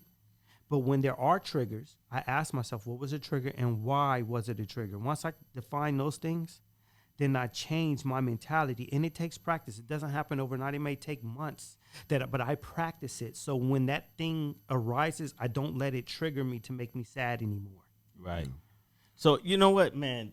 This is one of those podcasts that can go on forever. It can. It really can, because there's no level of understanding that you can ever come to, because it's so many different parts to this. The conversation has been so needed with that. Right. That shit. We really can't talk about it all night. Right. You So wanna get- you know wanna what? get But final thoughts to everybody. this what we gonna do though. This what we gonna do though. Oh shit. Hey, I'm gonna ask my co-host to get up out that chair, because I need my. I need our host to get on the mic, and you know, he's been listening, and I want him to share some of his valuable input. Absolutely. Listen, I just want to say before I get out of here, man. Listen, You're not getting out here. Just give him the mic. No, I'm gonna let O have the mic. And Listen. can you back up from the mic a little bit, because this is COVID. Oh Lord. Hey, check this out. No, you good, man. Hey, listen, I just want to say this, man. I'm gonna let O have the mic. Listen, black men, we having this podcast because it's essential and it's necessary, man. We want to make sure that we play around, man, but this is a very serious topic, man, and we need to address it. And so let's start talking about it, man. And that's it. Oh, I'm gonna let you have it, man. I gotta get to the bathroom, man. Take your headphones off so O can get the headphones. And I want to say, Doc, we need more women like you. Oh. We need women of color. Yes. Every therapist I've talked to has been white. Mm-hmm. And sometimes I feel like they don't understand the culture as a black man, and they don't understand where I'm coming from sometimes. And sometimes it's good to have a doctor that can understand the struggles. Does that make sense? Absolutely. And, Absolutely. And I thank you, and I hope one day you can get into that VA system. Yo, because every therapist I saw, and I've had over 5. Wow. The therapist I just had just retired, and it killed me because now I got to go through the whole thing of re-explaining it to this new person. Yeah. It's I need a hard. person of color that can understand where we come from. Yeah. No, that's a real thing. That's All a right. real thing. So we got our host. I appreciate you saying that. My man Orlando let us come into his shop today. You know, he shut down business for us. The biggest boss. You know, the biggest one. And you know what? When you guys come over here to get your hair cut, your beard trimmed up, and get your hair twisted and braided, or whatever it is that you come over here to do, you will understand why we call him the biggest boss, because I swear to God, Rick Ross looks just like this brother. He don't look like Rick Ross. Rick Ross looks like him. You know what I'm saying? We call him the biggest boss. The sexy chocolate. Hey, listen, you know what? We appreciate you. You've been sitting in the background just listening to us chop it up. I mean, what is your thoughts about this, man? I just had one question. Like, for those who may be in denial or, having problems seeking help. What can you do to help them seek this help? Okay. Oh, ooh. Come on, Doc. You got to answer that one. Yeah, that's for you. For whoever. Okay. So when you say, yeah, come on, you want to sit on down? No. Okay. When you say folks are in denial, you're talking about a specific group of folks that say they don't think that there's nothing necessarily that they need to seek help for. Is that what you're saying? I mean, they know they have issues. Okay. And they know there's things going on in their lives that, they can't, pretty much cope with. But they refuse to go seek this professional help. Now I was just asking, what, in your opinion, Dre or Doc, what can you do to encourage this person or to help them go seek professional help? Because to me, that's the answer, Okay. You can talk to your friends, you can have friends, you can do whatever. Yeah. But they professionals for a reason. Right. Because they know how to deal with the human psyche. Right. You can only do so much. You can only do so much. Yeah, no, I hear what you're saying. I really like to encourage and tell my patients, so kind of like the conversation we were just having about, especially when my patients are Black. So now living in Portland, that's few and far in between. I don't have a ton of Black patients here, which I'm not that excited about. But you're about to. I hope so. That's my goal, right? Because I'm in the field for Black mental health. But I like to encourage my patients and help them know that even though they're in the space that they're in and they feel like they don't have the tools that they need and they feel like, they don't really know where they're going, in reality, we know ourselves best, right? We really are the masters of our own fate. And so I help try to encourage people to know that you really know what's best for you, but I may be able to help probe and bring some more questions about, help you think about things a little bit differently and help build your confidence so that you feel more confident in your own abilities.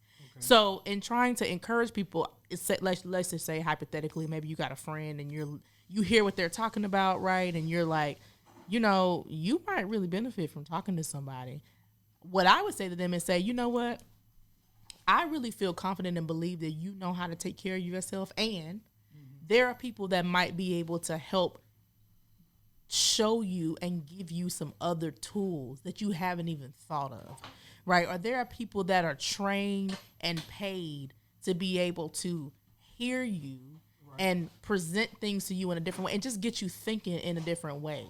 Right. So I might just kind of, instead of telling them like, you need to go see somebody, I try to help encourage them and empower them and say, you really know what you're doing. And it probably would be helpful maybe to hear from somebody else too. So I just try to make sure that piece is there. Because I think a lot of times when people get discouraged by going to see somebody, it's because other people are telling them that they are crazy and they don't know what they're doing, or they need it, or you're losing your mind. You need to go talk to somebody. And they don't feel that they have their own confidence in their own abilities. Does that make sense? I mean, it makes sense. Yeah. But Because I'm a barber and I've dealt with, people, and I could tell, you got personal issues and things like that. But they won't go seek the help. They'll know something's wrong, but they won't go seek the help. I mean, you can tell them, put it in the most loving way that possible. Encourage it. And I might want to know too why they don't want to, because everybody has a different reason, right? It could be for some people they might be concerned that, like we were just saying, I would rather talk to somebody who maybe was Black, and I feel like I don't have to explain everything to them, and I'm not gonna find no Black therapist. That might be their reason, or it might be financial, or it might be they don't have time, or it might, whatever. So I would want to know what is their reason for not wanting to go, and if they have a specific. Because sometimes some people don't have no reason, right? They just think that that's just not the thing to do. You weak. I can handle my own problems. But if there's a specific reason that they can tell you, that might be something that you or anybody else could speak to and say, well, you know what? This is why that might be helpful for that. And you can speak to that thing versus just trying to tell them generally, oh, this is why it's helpful. Like you got to meet people where they are, and people have to know and feel that you actually see them and hear them where they are in that moment. Doc, Doc, I as a person that has been through therapy, I've been to that place where people they say they question, are you crazy? Right? We all look crazy. No, but literally. Yes. My ex-wife thinks I'm crazy. Right? And it's okay. But I would no. I had to laugh because I'm looking at your daughter over there going, yeah, she does think but that. okay. But it's okay. And that's fine because she's never been in therapy. She don't get it. She don't get it. Right. And so my point is, I've been to therapy. So when I talk to friends, peers, whatever, and I try to explain it to them, I try to tell them how therapy has helped me. And sometimes they don't get it because they never been to therapy. That's the point. We have to be vocal. Those of us who've been to therapy, we need to be more vocal. Absolutely. And I tell people all the time how I've been to therapy, and that shocks me. And the funny part, you're the doctor. Yeah. And they're like, and "What you have mean?" your own therapist. Absolutely. Therapy is not a bad thing. People think it's just about talking to doctors, but it's not. You get so much more out of it. It's really a learning opportunity of what else can they share with me that maybe I didn't know or wouldn't else know. But I honestly, all that stuff we see on television, those life coaches, bullshit. I heard that. Now you said Iyanla. I didn't say that. No, I ain't talking about Iyanla. I love her because I think she be putting some real stuff out there. She speaks some truth, but she's also a life coach. No. But I'm talking about therapists are the real life coach because they give you homework. And if you do the homework, you will see a difference in your life. That's why I go to therapy. I had an old white man, but the dude was dope. The stuff he would say to me, I was like, that does make sense about going in the past, trying to fix it. It's in the past, man. You can't fix it. It's also something to say, too, kind of going back to your point, too, of how do you help encourage people to go? If these are people that you have close relationships with, you can even offer that you go with them, right? You can tell people, I'm happy I will go with you. Is it a discount? It ain't no discount, but I'm just saying, right, that you can, if they're open to you doing that, so that what you're trying to get people to hear is that, yes, we acknowledge that this is not something that's easy. 2, we acknowledge that this is a system that was not designed for us, so it can be hard to navigate this system. But 3, I care so much about you getting access to whatever you need to be your best self that I'll even go with you to support you, just to be there and be your backup. Gotcha. That's dope. And I mean, I'm talking about whether this is your partner, your spouse, your friend, your sibling, your parent, anybody. I mean, that doesn't mean they're necessarily going to they're going to say that they will do that and they'll move forward with that. But that sends a different message if you're saying to them, you need to go somewhere versus I care about you and what can we do together to help you get to the place you want to be. That sends a totally different message. Your children, whomever. Does that make sense? So, I mean, those are the things that I say, I mean, and just real life. I mean, when I have even my own friends who are like, okay, I know you a therapist, but I don't want to go see nobody. These are things that I say to them. Right.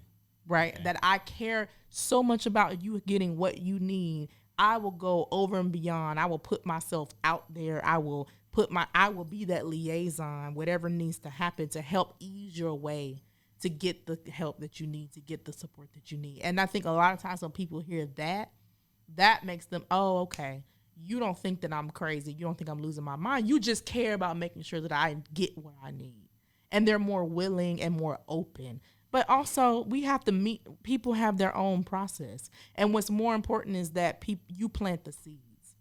So even if no one responds the moment you say that, like, oh, you need to get some, if you keep saying, you know, man, I care about you. I really think you really should do this, right? I really want you to get what you need. I really want you to get some extra support. Keep planting those seeds. That will eventually grow into this tree that they see for themselves of, oh, okay, that's something I actually need to do. On social media, I shared my story. I shared my testimony through music, right? Yeah. And when you say you share it through music, tell people so they know. All right, so I do music, I rap or whatever, right? And your company? No, whatever. Well, right now it was 2:11, the word 11, and I had an album called Fragile Man, and it was about mental health and things like that. And so, but when I put the music out, I was shocked how many friends that I knew, friends, family, who jumped in my instant message or DMs or whatever you want to call it, and was sharing their stories with me and was thanking me for telling them about what I was going through. I didn't know I was about to open up Pandora's box. And I mean, literally people, you know how you have friends on Facebook, you really don't really talk to them? Literally 5-6 paragraphs telling me life stories and things of that because of the music. Yeah. I was shocked. And so I would say That breaks down some barriers. it really does. And the more we talk about it and the more we share with each other, the more it opens up people to talk. And I think that's the biggest thing. The more we talk about it, the more other people feel comfortable to talk about it and go see a therapist. Now, one benefit from you doing that, right, is that you also have a mental health background. So you kind of know what to say in response to folks when they bring some of that forth. I think that can be scary for a lot of other people. Like, they're afraid if your friend or somebody you know starts sharing their story with you, you're like, I don't know what to do. Like, ooh, you need to talk to somebody, and I am not that person, right? That's also very, very, very important when we talk about, well, how do we break down stigma? One of them being we just all need to be educated of what are the services we have access to. If someone comes to you and says, I'm struggling with this thing, how are you going to best help them? Where are you going to direct them to get the care that they need? Do you even know how to get them to where they need to go? So we need to put our resources. We need to put our resources out there. Folks need to know how to best help, or vice versa.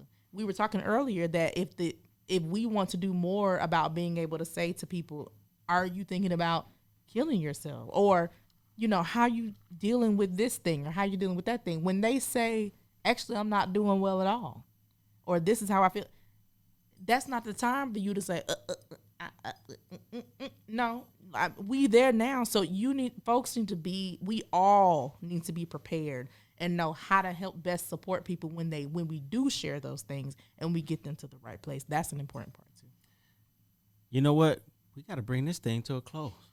We'll be here all night. You know, I mean, there's so much information. Oh, in South, honey, and if Dr. Lowe didn't have to go to work tomorrow, we'll probably sit y'all here. Not gonna blame this on me. We got to. I mean, there's some people that she's going to be reaching out, helping tomorrow. Hopefully at her practice or whatever.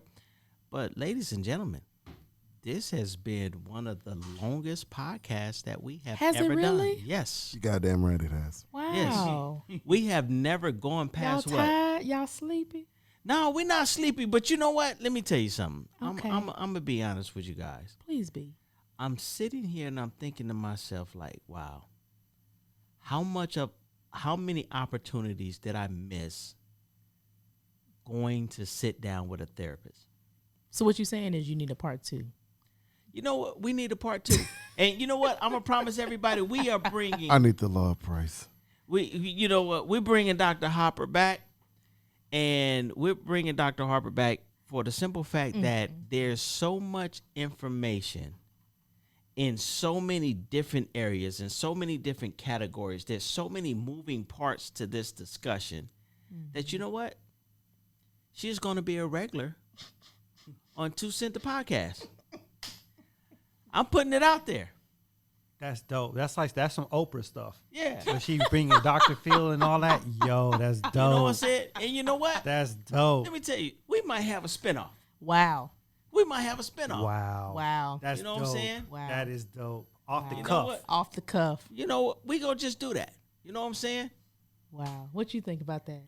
I think that would help. I think, honestly, Yeah. I think that would be so monumental for mental health. Yeah. Ooh. See, you know what? I'm always. All jokes aside, man. Black men and mental health, it's a situation we need to address. I mean, honestly, it's funny. I was gonna say I already know my problem, but that shit is like an oxymoron in itself. How the fuck you know your problem? But the point is, I think the black men as a whole, I think we suppress things. I think that we have a hard time removing ego from the majority of our lives. I know that I do. Like, I take things from women a lot differently than I take it from men. You can't even talk to me, dog. things she could say to me, y'all couldn't say to me. I'd tear it all up. But see, Clint, this kind of shit. You know what? Just end the podcast, because this kind of shit my partner do to me. That's important to that's important to unpack. you know to peel what? back them layers. This, you know what? This is you know what? We're gonna have an episode. We're gonna have an episode Just for D'Angelo? Just for D'Angelo. Wow. And you know what we're gonna do in that episode? We're going to identify. You know what? No. I am not diagnosing swear nobody. I'm not on the clock. I swear we not. I swear we not. I am not diagnosing. Please do, I Doc. am not on Doc, the clock. that would be monumental. I am happy to help you explore where you are, but I am not. You know what? diagnosing. And this is the thing. You know, he and I have some heart to hearts, and I'm unfortunately Only time we talking is over drinks. I'm not gonna do. Listen, I'm That's sorry. all right. I'm sorry. We That's had not some cool. we had some heart to heart conversations, and the thing about it, unfortunately, I am familiar with his dating circumstances. Not unfortunately. Unfortunately, because it's like, Words matter. yeah, Words matter. it's like when you know your friend need help, but his ego is too big, and you really can't tell him the truth. Hey. But now I got a doctor to blame it on. Ooh. You know, Dr. Harper, we appreciate you coming to sit with us. Wow. Drake, we appreciate your honesty. What an experience. You know, and you know, Alasia, I know you just drove your dad here, but Beautiful job. you know, you did a great job in giving us a perspective.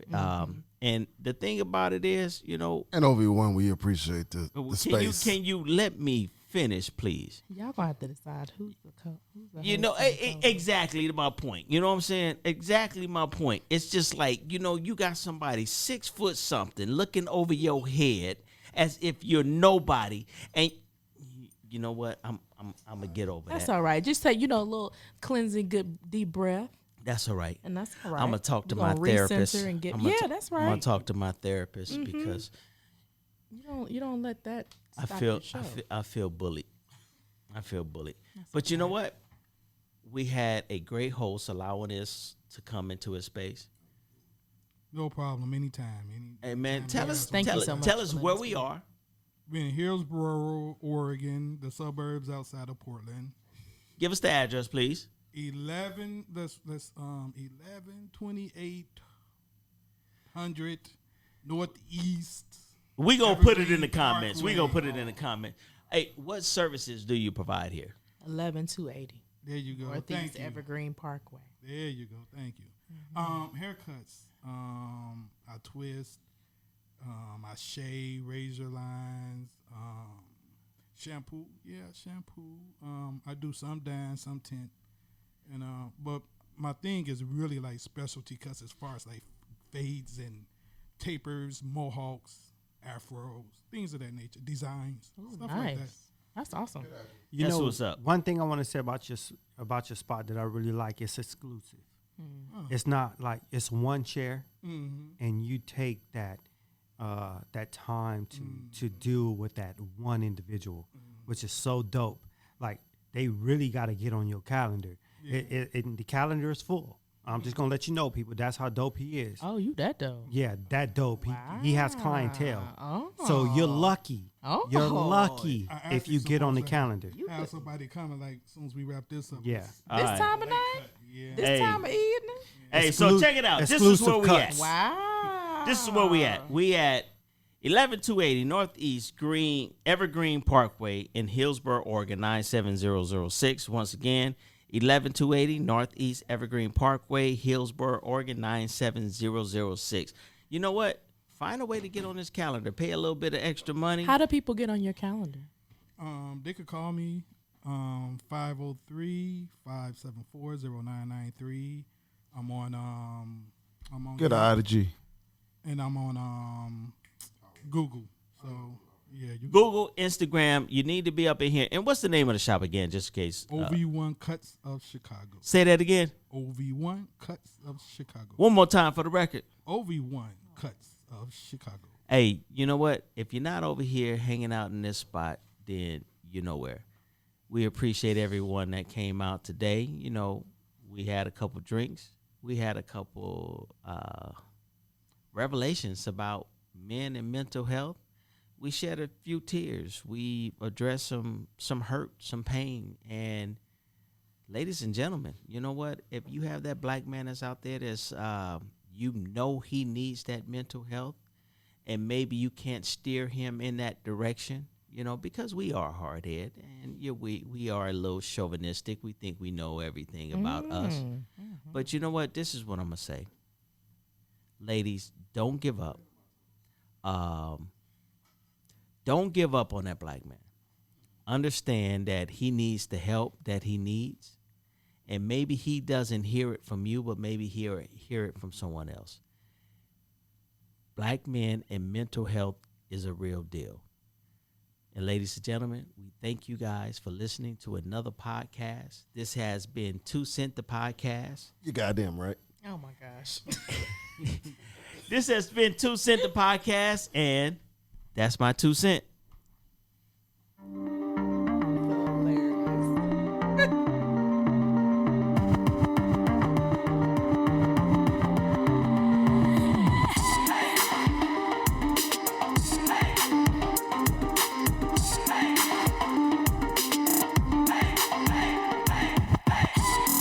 This has been 2 Cents, the podcast, hosted by Clinton Washington, with co-host D'Angelo Gillespie, brought to you by Underway Entertainment and Pound the Pavement Productions. Thanks for listening.